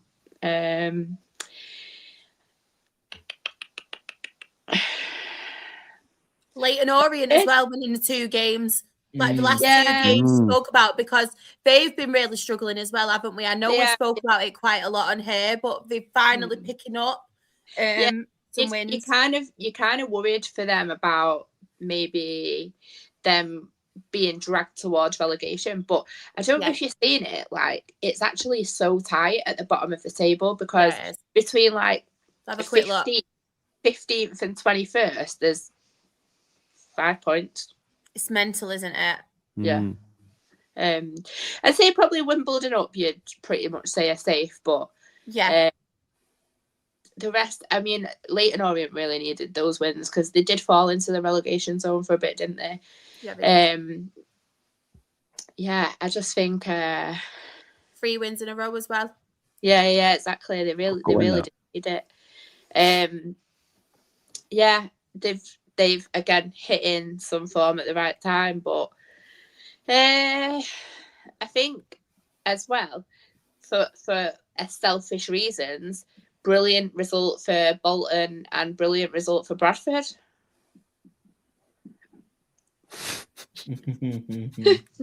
Definitely. You crafty bugger, you. I was just looking as well, right? Obviously, Peterborough 5-0 against Rotherham. Kean Hayes didn't do anything that game. He just got booked. I was like, surely he's done something. Whether it's an assist or something, but no. Just got booked. Just you wait till the moment I pack him in my sticker book. Have you got a sticker book now? Yeah. Have you not seen my I've been a little sad when recording me opening packs for content. No. The thing is, Char, I don't think it's going to go in the Peter bit of your thing. It's going to be attached to the back of your phone, isn't it? Just too right. It's going to be on my head. You'll have to make room for it.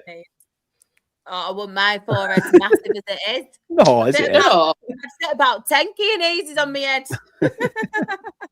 I won't have you speaking about yourself like that. Thank you very much. Oh, no. Don't get me. I'm not insulting myself. I have got a massive FOD. No, you haven't. Oh, I have. No, you haven't. I do. I'm not even insulting myself. I'm just being real. I actually have. You do not. Size of my FOD. Should we measure FODs? No, because mine goes all the way back, you bastard, so I'm not doing it. It's your peak hair. That's the only reason I wanted to say. Wanted to catch you out with your new hair. Trust me, I've had to dye my chest. You know that Rooney with the England across him? It's just peach St. George's Cross. I love it. I did pack Matty Godden, and I packed Kiefer Moore as well. I was buzzing. You've just got UTC and claret across your chest, haven't you? Yeah, it is. Thanks, Graham. A massive brain. Just don't work. I've got a big brain, but it don't work. Dan, anyone here you want to give a mention to? You know what? I'm going to say Huddersfield. I've seen a few of their fans online, and I don't know what it is that they seem to be having a go at the hierarchy there, and they're not happy with the way things are. But look at where you are in the table. Don't bite the hand that feeds you. You've had a change of manager. Okay, you tried something new with Lee Grant, and it didn't quite work out. Yeah. But you're still 7th. You're still fighting up there. You know, a good 2-2 result against top of the league, you should not be complaining about. And I think they drew on the last game as well. So stop making things so negative. It's all I seem to see online. Like, just be happy with where you are.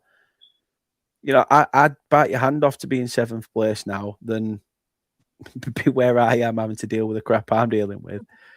So yeah, I just think there's quite a lot of people, especially from like the online community, Huddersfield fans, that have started getting on their high horse, getting at the chairman and stuff. But yeah, for me, just Huddersfield, you're riding a wave. Enjoy it. I just wanted to mention as well, Cardiff. What are we making of Cardiff now? Obviously, we did mention it a little bit before. Lincoln are top. Do we think that is a title race done, or do we think there's going to be some over twists and turns? Definitely think there's going to be twists and turns, but I definitely also think that Lincoln are going to win the league. But I think it might swap and change a little bit, if I'm being honest. But I definitely think Lincoln. For me, from what I've seen, what I've experienced, obviously we've drawn twice against Cardiff, lost twice against Lincoln. Lincoln, I think I'd put my money on Lincoln. In fact, I put my mortgage payment on Lincoln. Wow. That's gone a big ball. Timestamp that, Shaw. Timestamp that. Yeah, timestamp that. I won't do that. I'll edit it out, Claire, if that happens. I'll get Sam on it. Are we all in agreement then? Or does anyone want to play devil's advocate? No, I think it's the same thing. Like Claire said, to be fair, I think Cardiff will give Lincoln a good run for the money, and it'll be closer than the 5-point gap that there is. But it's been a hell of a run, though, hasn't it, for Lincoln? Though, yeah, you know what I mean. Was it 20 games? It is 20 games.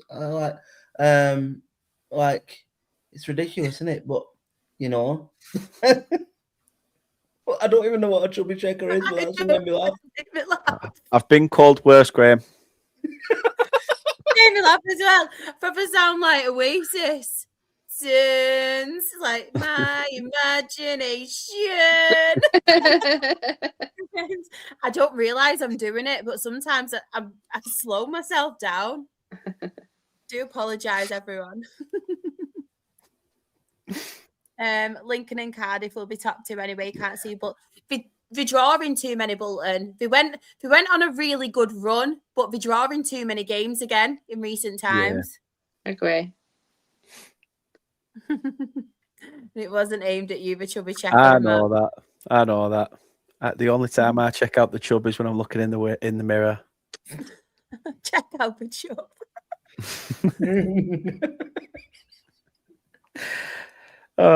You know, sometimes when you say something, you think about it afterwards. Check out the chub. I'm thinking, God, that could be used as a euphemism. I'm gonna wait. I really need a toilet. Oh man, I'm crying. I really need to check out. We're all so immature, but I love it. I am probably the most immature. Aaron, save me. Yeah, so we were talking about, I think you mentioned it very slightly just then. We were talking about the dinosaurs of football, but we were talking about Jack Wilshere. They're now 4 points off the playoffs. Obviously, they've only lost 1 in 6. I know they've drawn 3 as well. But, you know, can they do it? Who's to say that they can't do it? You know what I mean? And I think for his first foray into management, it's been a really good success so far, especially... Was it his first couple of games? I remember they had a really heavy loss, didn't they? And then the fans were having chats with him at the bottom. I remember seeing that on social media. And so obviously 4 points.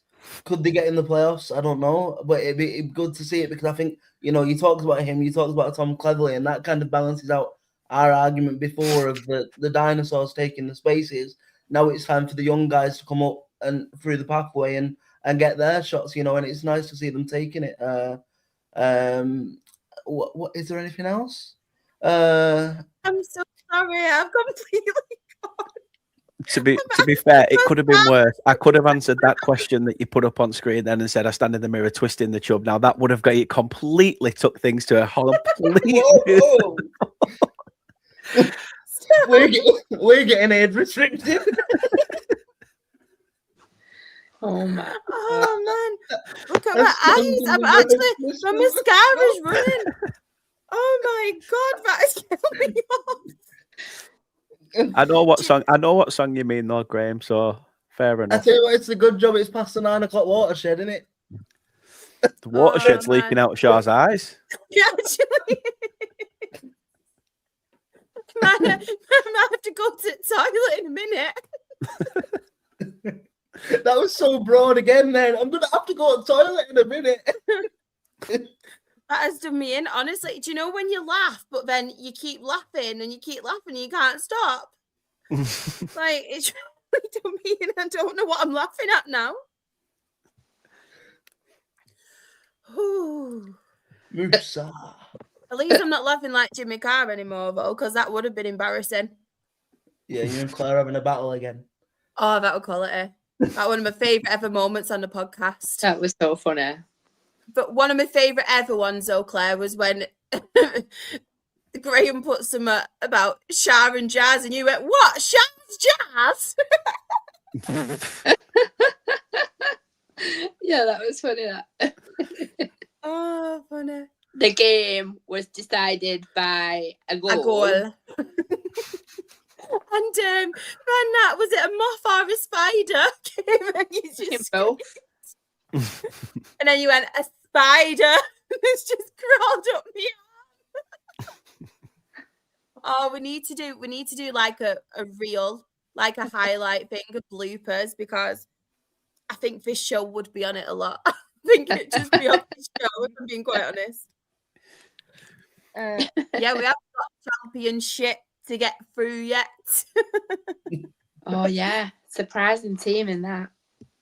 I know. Right. Any others that we want to talk about? I feel like Plymouth as well. We did mention about Tom Cleverley, didn't we, and stuff. So yeah, Plymouth, very good win against a good Stevenage side, who you did mention as well, Aaron, didn't you? Very good result for them. I will read the table out because I feel like I have to at this point to recover. If I do start laughing, I do apologise. I'll try not to. So, top of League One, we have Lincoln City on 81 points, Cardiff City a second on 76 points, Bolton Wanderers are third on 66 points. Bradford City are fourth on 65 points. Stockport County are fifth on 59 points. Reading have that last playoff spot. They are sixth on 58 points. And in the relegation zone, Blackpool are 21st on 41 points. Rotherham are 22nd on 36 points. Northampton are 23rd on 35 points. And Port Vale, they are bottom of League One on 28 points. I mean, from a selfish perspective, if Dale do end up going up, I'm not saying we are, by the way, if we do, they're not the worst teams to come down from, like, traveling a northern point of view. Yeah, it's a good set. But that's not me, by the way, saying that we're going to go up. Before anybody comes for me. Thanks, Claire. And Manny Day scores. Aaron. You'll do it. Nailed on Aaron. He'll score in the playoff final, don't worry. Nah, Hendo. Yeah. I'm ready for his hat-trick against Oldham next season. Yeah.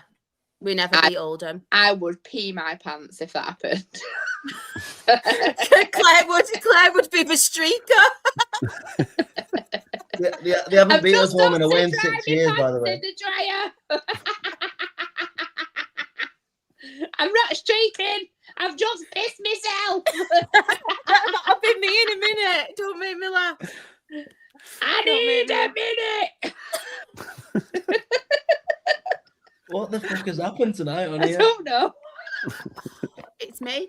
Honestly, you saw that mini egg thing that I had before. That's what's happened to me. I did say last time this happened, I think when you get 4 Northerners together, this is just what happens. Yeah. Good crack. Good crack. Hey. I want to talk about this one because Aled, this was actually my standout, to be fair. And I just want to talk about your goalkeeper as well. I don't know if you agree, but I thought he had a fantastic game. I really, really did. And yeah, 2 teams who were doing very well at the minute. Swansea as well, aren't they, climbing up the table? Mm-hmm. Wrexham, I thought, played very, very well. Yeah. What did everyone think of the feature of that game, though, having Ryan and Rob doing the commentary? Did you see it on Sky? Absolutely. Get in the bin. Get away. Feck off. They are owners, not commentators. And can we just talk about the fact that all that Sky Sports did was put it all over their screen like there was not loads of other matches going on? I don't give a shit about Rob and Ryan in that way. And actually, do you know what? Aled will say this. Some of their fans were going, I understand why people hate us. Like, genuinely, I understand why people hate us because of this. But the fans are not asking for it. Like, they do anything for a frigging bit of publicity, won't they, Rob and Ryan?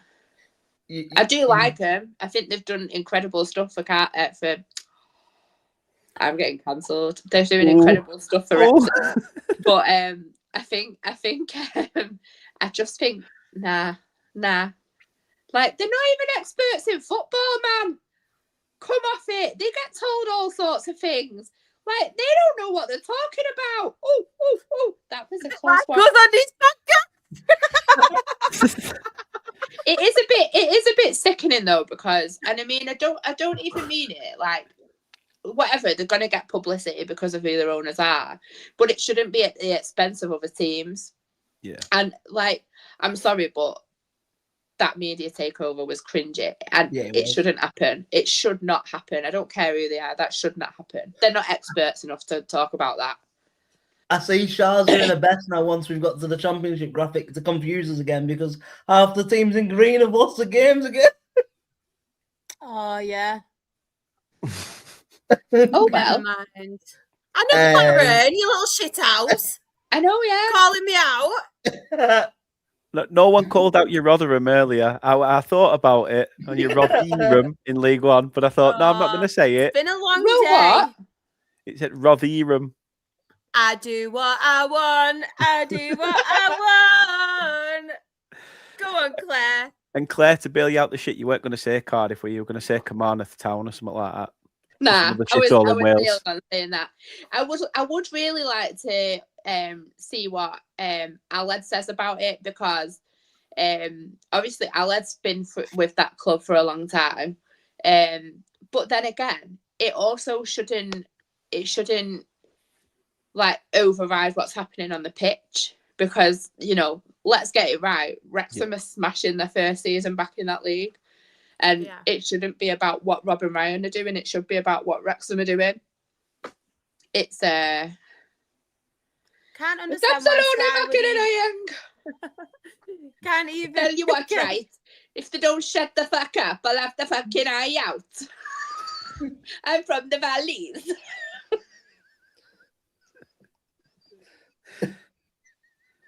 When all's said and done, at the end of the day. I'm going to have an accident and it's going to be live on YouTube. Don't do it to me. Don't do it. I've already messed my graphics up, so don't make me wee on here as well. I apologise to you, Char, because what you were saying was dead on. Aaron got me into a rant then. But I agree with what you're saying. I think Arthur Okonkwo is an incredible goalkeeper. He's very, very talented. Is prone to the odd howler, but a lot of goalkeepers are. Do you know what I mean? It's not. Yeah. It's not always a bad thing, but I think when he's on fire, he's on fire. And some of this, like, there was a couple of saves in particular, weren't there, that were just ridiculous. But I couldn't watch it because I didn't want to watch that cringe fest that was happening with the commentary. To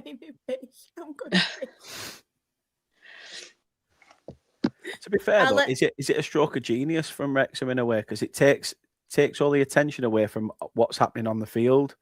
No, it's not. It's an absolute sham. Yeah. No, I agree with you. Let's call it, you know, you've got... I daren't have you come to me and put my arm up my back and say, fucking agree with me now.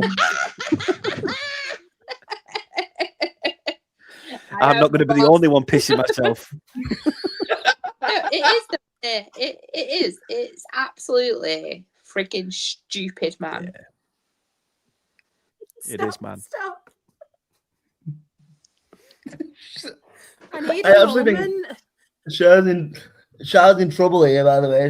I think you're on the verge, aren't you? I really am. I'm going to end up having an accident live on YouTube. Well, at least no one will see. The views might go up. No, because no one will see the puddle unless you move your camera down. Oh, no, I'll happily admit to everyone if I wee. Yeah, but I don't keep secrets. So people might get off on that kind of thing. Jesus. So what sofa have you got? Is it leather or quite absorbent, Charlotte? Is it going to trickle onto cushions? Oh my God. At least our members might go up in subscribers. It's gone from Shah's Jazz to Shah's Peace. Literally. Jazz. I know. Is he going to go into the cushion? Aled has actually put, I need to get back on track now. I need to get back on track. Can't understand why Sky would even think of that idea. Worst thing about the fixture prior to kick-off, I could see us losing because of this idea. We've got Flawless in the chat as well. He's put hello to Charlotte and the whole panel. Hello, hope you're okay. And do you know also what? With what Aaron just said, no, Aled, sorry, not Aaron. What Aled just said, who did come up with that idea? Because I would like to tell him that they are an absolute dickhead. Me. Go on. Go opposite, innit? You're a dick. We all know that. It was just a ploy by the EFL to boost their portfolio by having 2 Hollywood actors on it. Need it though, do they? No. Graham. This little angel can't do any wrong. So funny. It's gone. Literally, this podcast has gone to shit on it. What do you mean gone? Yeah. all the focus on Wrexham should be on the field. Phil Parkinson has done a magnificent job this year. Can we just talk about this as well? Because he really has, hasn't he? Yeah. Yeah. He really is doing a wonderful job. He is. And he's got experience in that league. He's got a very, very decent budget because they've obviously splashed out on some incredible talent. But I think with his job, there's probably more pressure than there is on most people in management, football management, specifically given that budget, because I saw something saying the amount of money they make from Welcome to Wrexham, basically, and then the shirt sales they get from places like America and all over the place, it basically means they've got close to like an unlimited budget. So if you think of it like that, then they're not really impacted by financial fair play. So they could really have whoever they wanted, and I think that adds an element of pressure as well. So I think given that pressure, plus the pressure of the owners, the pressure of the spotlight that they're under, he just is knuckling down and doing a thoroughly decent job, and I doff my cap.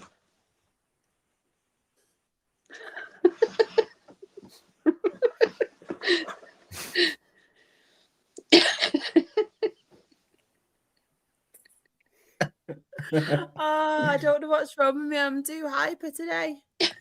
I'm actually crying again. Alan has put, Wrexham have way exceeded my expectations this season. If we make playoffs, that would be a bonus. I love that. And he's also put, considering it's our first season back in the second tier, the highest we have finished in the season in the second tier is 15th. We're doing brilliant, honestly, Wrexham.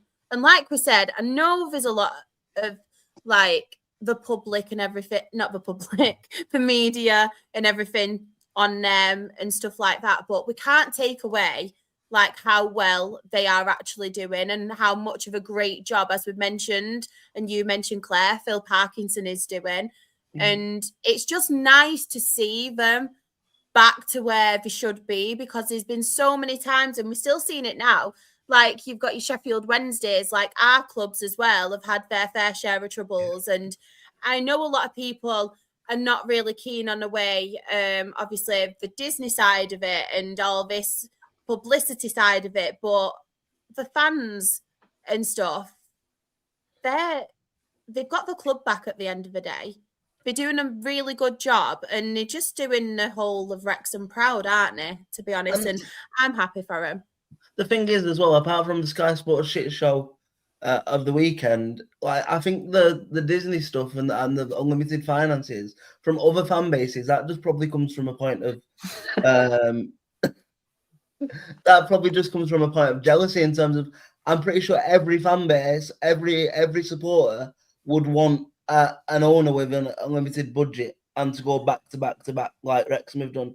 So maybe it's just born out of jealousy that way. You don't know, do you? But like, no, I don't think it's. I genuinely, and from our perspective, obviously, I'll tell you, we became kind of like, it was a bit weird because it was like a brand new sort of rivalry, because we both had a budget and we were both competing, and I think that's all it was. It was a circumstantial, like, bit of a rivalry, and I think that it genuinely is the kind of, they call it a circus. Even like, I'm very good friends with Gaz, who I don't know him, a Wrexham fan who was a athlete for Great Britain.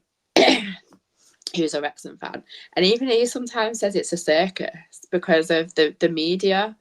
And I think that a lot of the hatred is drawn by that media. I don't think it's jealousy. I think a lot of it is down to that.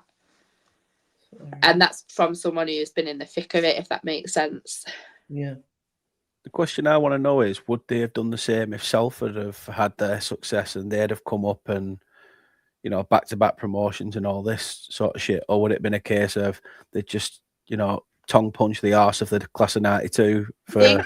I think it's a completely different scenario, because obviously you've got a bunch of former United players that are You've got a bunch of former United players who are legends. To not even the new ilk of United fans, to the older generation of United fans, and I think part of the, like, they weren't even able to sell tickets, like they were not even getting that much of a crowd, and even now they still struggle. I think what played well for Wrexham is that they did it on Disney and put it out to obviously America, where you've got the Ascension, because Ryan Reynolds is famous as fuck, and obviously Rob knows what he's doing and is very clever. And I think that kind of they were really clever in the way that they did it. Like, I've got one of my best friends is like anti-football, hates football. I've took her to county once and she absolutely hated her life, but she now says, like, she follows Wrexham because of that Disney Plus documentary. Like, she doesn't support him, but she kind of follows him loosely. And are you still friends? Boggling. I don't hate Wrexham at all, but I just mean from my point of view, I do think it's the media and the Disney thing. Yeah. I'm so sorry, everyone. Like, you mean this podcast in general, or just this episode?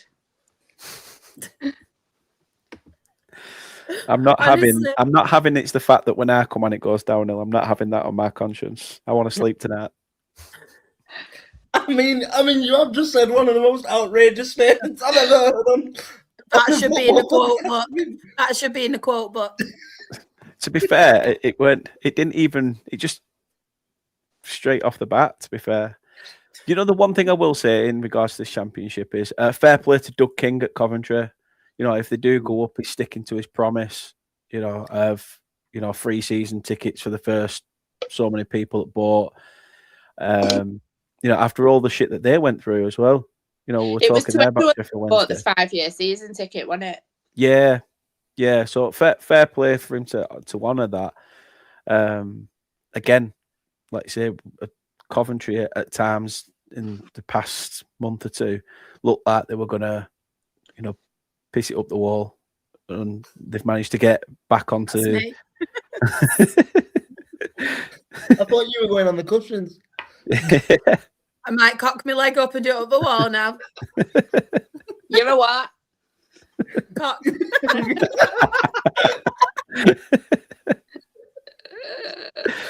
But yeah, I've got to give it to Coventry, to be fair. That their owners done well with that. Yeah. Yeah. We know when we're talking about owners as well, and like I say, with what Wrexham, Birmingham have got money. But yeah, Doug King's come in, saved them, and then obviously sticking by the fans. That's what you want, a chairman that actually cares about his fan base. Simon sent in his match report as well. His match report does say, match report conceded 2 poor goals, didn't take our chances, still top of the league though. Wasn't the reason we lost, but the ref was shit. So Southampton should have had at least 1 player sent off. I just want to talk about from a Southampton point of view as well, because since obviously they departed with Will Still, they have really shot up that league, haven't they? They won midweek as well. Very good result for them. And they are absolutely smashing it at the moment, Southampton. I think they are just, on goal difference in the playoffs. Obviously, Wrexham still obviously there, aren't they, roundabouts, just on goal difference. So massive for both teams. But not long ago, we were criticising Southampton and just saying it's not like them. We thought they'd be doing better. But yeah, they're really, really picking up some form. Yeah, they've pushed themselves to some new heights. You know, I wrote them off at the start of the season. I thought, to be fair, I don't think I'd be on my own. A lot of people thought they were one of the worst Premier League sides the season before. Yeah. How are they going to put it right? But now Burnley took that mantelpiece. Oh, flipping it. We're forever on that mantelpiece, mate. Do you know what? Well, without going too much into Burnley, we play Wolves on the final day of the season. It wouldn't surprise me if Wolves send us bottom of the league. And even though we've suffered relegations in our time, we've never finished bottom of a league table in over 130 years. Wow. Scott Parker breaking records. Yes. I just had to give you that bit back, Dan. That was my receipt from when you said, "What's an Oldham before?" You know what I mean? Yeah, I'll wear it. Don't worry, mate.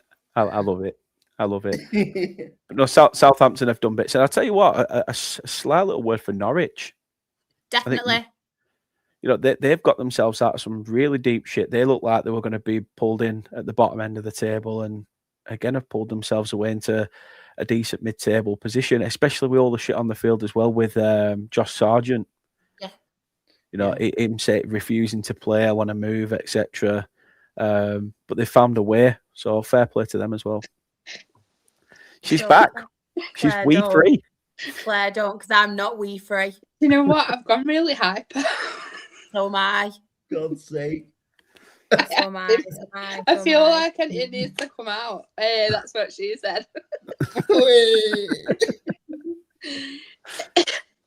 I'm just going to read out some match reports to try and normalise. Let's do a try not to laugh and see how many you can read without laughing.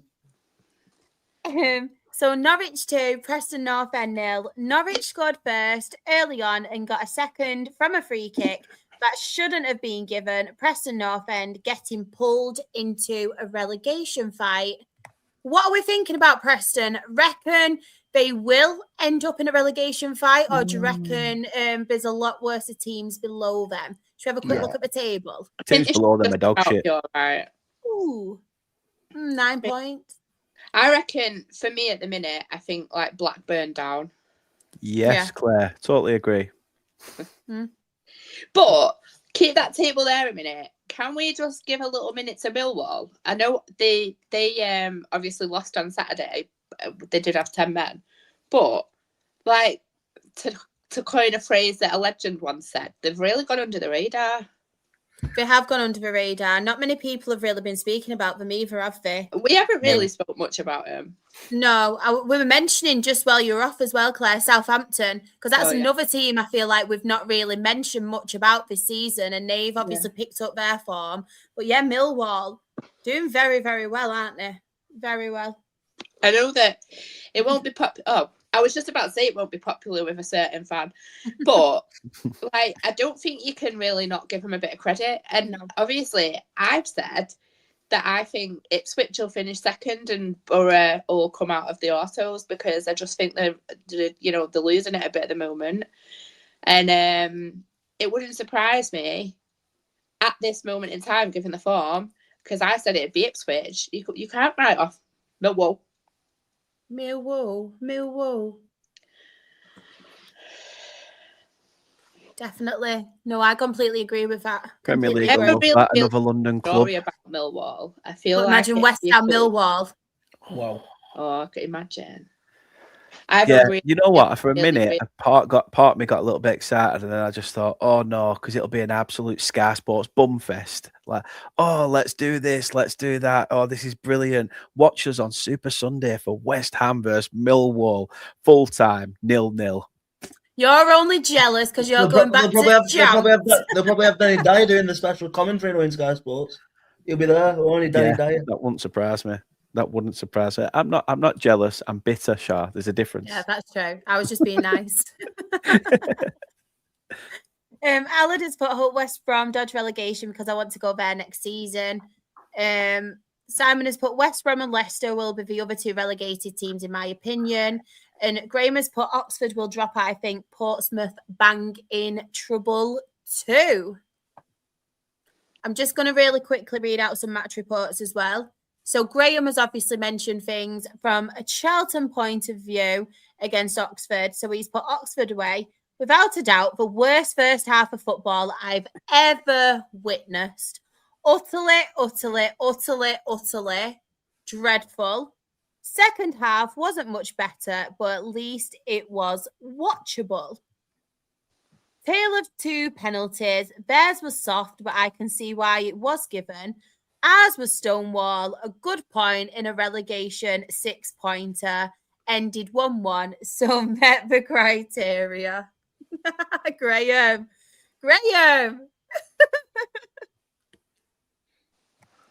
Never going to live that one down. And Chris has put as well, watched Borough versus Bristol City when I was in Merthyr for the Spennymoor game. Borough were all over City, but couldn't score at all. But Borough just couldn't get that win. Anybody else got anything they want to mention on any of the championship games? There was a couple of fixtures as well midweek that I will just go through too. I think Leicester are going to go. I definitely think Leicester will go, which is ridiculous, really, isn't it? Because it's 11 years since he won the Premier League. You know what I mean? That's mad, isn't it? Like, and I think West Brom will stay up. What else? What else is going on? Yeah, I think that's it. To be honest, I mean, the Birmingham City Sheffield United game, in terms of, I feel like a lot was said about like. I'm so sorry. The long ones. We call the match report the long ones. Chris always has the longest one, but Graham's trying to match up his long one. We went on a rant about, or not a rant, but we were speaking about, Wrexham's famous owners, and I think a lot was said with Birmingham's famous owners at the start of the season. Obviously, did that absolute documentary that made him look like a dickhead, in my opinion. But I'm not telling any lies. I'm not like but like, I don't know. I expected more from Birmingham this year, if I'm being honest, with the riches that they've got available to them. Yeah. So yeah.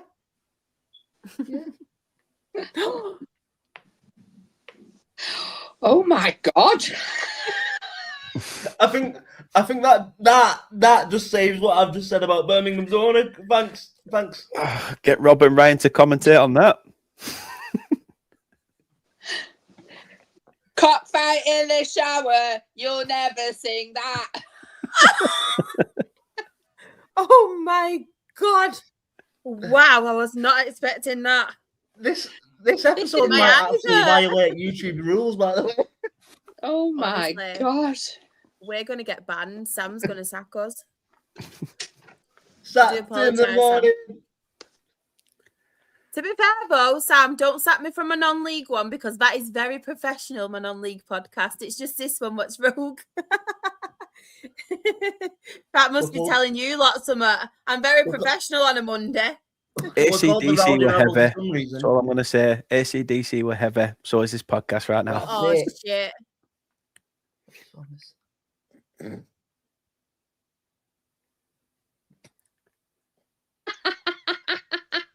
We've already spoke about Wigan. We think you might be all right, Welcome to the family. And I've still only ever had one Wigan kebab. Still only ever had one Wigan kebab yet. I do need to have another one. Wigan kebabs are really good. Oh yeah, they are. Pie balm. The only thing that could beat it, pot of gravy to dip the pie in. Oh, love gravy. Sounds class. Yeah.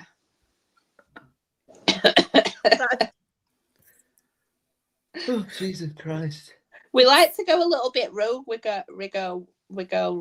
I can't say it. Rigo. We like to go a little bit rogue, and this is our version of the dark stream. This is a bit of therapy for us on a Thursday night, and the football's the side thing.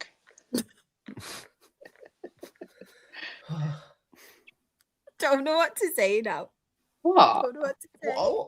What? I like it when you hear somebody in mid-conversation. What does that mean? I know. Oh, I have the cutest video, I'm going to send it to Sharon a bit, of Daisy going, Northern girls love gravy. Oh, I love that. I do love gravy. I love gravy. Just going on to the midweek games as well. So, unfortunately, I'm so sorry to bring this one up, Aled, but Watford 3, Wrexham 1. Very, very good win, obviously, for Watford. And we did have a game on Wednesday as well. It was Southampton 1, Norwich 0. My opinion could have gone either way, to be fair. Both in really good form, aren't they? Both Southampton and Norwich. Southampton did get the win. They did. 24th minute goal it was. Rigo, fair enough. After Ryan Lowe's Wigan spell, I need a bit of therapy. What are you thinking now then, Rigo? We will ask you your opinion because obviously I think you might have missed a League One chat when we were talking about Wigan. So yeah, give us your thoughts on all things Wigan. We would love to know. But I am just really quickly going to read out the championship table.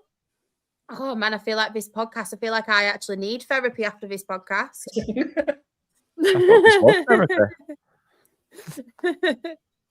So top of the championship, we do have Coventry City on 77 points. Middlesbrough is second on 70 points. Ipswich Town, they are third on 68 points. Millwall are fourth on 68 points. Hull City are fifth on 63 points. And in sixth place, but only on goal difference, we have Southampton on 60 points. Then in the relegation zone, we did speak about how close it really, really is. Oxford United are 22nd on 39 points. Leicester City are just below them in 23rd on 38 points. And bless them, Sheffield Wednesday, they have already been relegated. They have -6 points. They do. Rigo, the fan of Wigo. Yeah, definitely. And best thing Lowe did was sign Joe Taylor. I reckon we comfortably stay up, should convincingly win against Exeter this weekend. I'd love you to tell me what your thoughts on Owen Moxon are whilst we're sort of wrapping up a little bit. Yeah.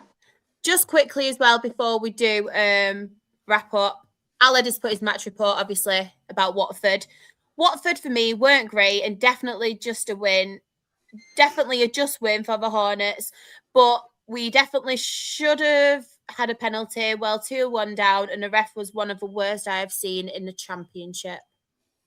And that Sheffield Wednesday goal difference. It's such a shame, isn't it, the Sheffield Wednesday situation? I know we do mention it quite a lot in this pod, but it's just awful to see. And the possibility of them then also having a -15 goal difference, not goal difference, points deduction next season. One thing I did want to point out, though, before we move on, I saw today Richard O'Donnell has been offered a new 1-year contract extension for Derby County. He's been playing the games as well for them in goal. I'm so buzzing for Richard O'Donnell.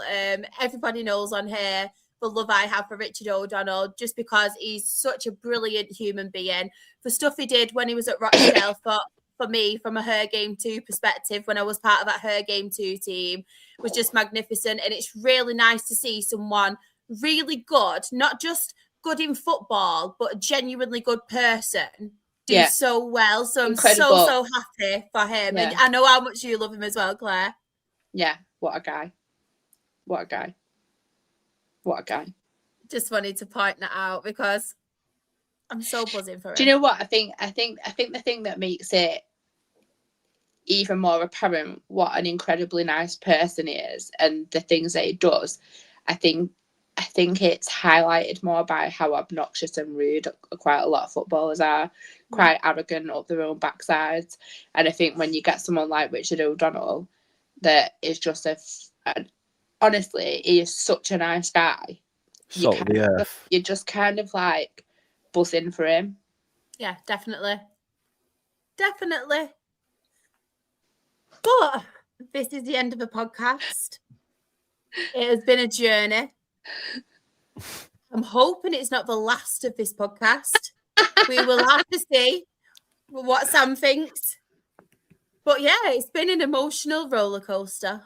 For Aaron, I feel like it's when you come on. Every time you come on, I mess my graphics up too. They were great last week. I think it's you. Mate, I might be the voodoo, who knows? But where can everybody find you and your fantastic work? And thank you so much for coming on and talking, no problem. Not just football, but everything with us. Yes. It's been wonderful as always, and I definitely need to go and have a sleep now. So you can find me on X at Aaron Diskin1, and my disability liaison officer stuff with Wigan Athletic at OFCDLO. I'm so sorry, but it's baby. I've not, though. I've not. I was waiting until I got in the shower. Yeah. Claire, where can everybody find you? I'm going into hiding after this, to be quite honest with you. No, you can find me on Twitter, Claire_Jeffs. Dan, the EFL man next season, I'm thinking. He's not thinking about it 100%. You'll get to spend more time with us, though. Don't know if that's a good thing or not. Not if the way this show's gone, no. I know. But again, we'll just blame Aaron. Yeah. We'll blame Dan, you absolutely love it. What are you on about? I get a kick out of it. What? And what? No. Where can everybody find you and your fantastic channel as well? Yeah, just at Turf Morehouse doing miserable Burnley content at the minute. Always whinging, slagging off the manager, and just having a wonderful, wonderful weekend. But other than that, yeah, please do check us out. Really do appreciate it. And thank you again for having me. You're more than welcome. If anybody wants to find me, I don't know why, but if you do, I am SharXREFC. That is on Twitter, Instagram, TikTok. My channel as well, Ball and All with Shar, is on YouTube. The socials for that is Ball and All _ on the same Twitter, TikTok, Instagram. I will be doing a Let's Talk Rochdale very, very soon. I promise. I've just been so busy with other things, but I promise I will be doing one. And I will be talking about the Southend game. Do not worry. It's not because we lost. I will be addressing it. But of course, the main ones, we have the Absolute Football Podcast. The other shows are a lot more professional than this one tonight. So if you do want to talk some football, the other shows, Monday to Wednesday, you can do that. Thursday's a little bit rogue, but we love it. We love it. It's before Friday, isn't it? It's to set off a weekend. That's what we love to do. But Twitter, we are Absolute Ball Pod. YouTube and Twitch, we are Absolute Football Podcast. TikTok, Absolute Football Pod. Instagram, Absolute Football Podcast _ Blue Sky, we are Absolute Football. And on Facebook, we have Absolute Football Podcast. As I did mention, we do have 4 live shows a week, all at 8:30. So please like, subscribe, and turn on that bell notification, and then you will definitely not miss a show. On a Monday, we are Absolutely Non-League in collaboration with the fantastic NL Full Time. We talk all things National League North, National League South. On a Tuesday, Absolutely Premier League show with Sam and the fantastic Premier League team. They talk all things Premier League, the odd watch along as well. Just go and see Sam. Just go and watch it just for Sam. Absolutely Women's Football Show is Freya and Team Chaos. They cover WSL and WSL2. And if we haven't put you off, you can catch us on a Thursday. We have the Absolutely EFL Show. Anything can happen on a Thursday. But yes, please do support our channel. Like, subscribe, turn on a bell notification. If you do want to become a member as well, you get special perks, emojis, behind the scenes episodes where it's Meet the Team. You can find out a lot more about everybody on the Absolute Football Podcast. And also, if you are missing us, we do have a lot of content. We have club episodes, we have interviews with people in sport, and we do have our Women in Football series, which is in collaboration with Her Game 2. We will be doing a series 2 very, very soon. It is in the pipeline. Do not worry. But thank you so much, everybody, for your support. Oh, no. Did you lose a voice? Oh, no. Honestly, it's the worst thing when you're trying to do a podcast and your voice completely goes and then you end up sounding like Jimmy Carr.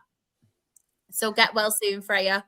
But thank you so much to each and every person that has supported us, has came and talked football with us tonight, has put up with our constant laughing and hyperactiveness. Hope you all have a lovely weekend, and ta-ta for now.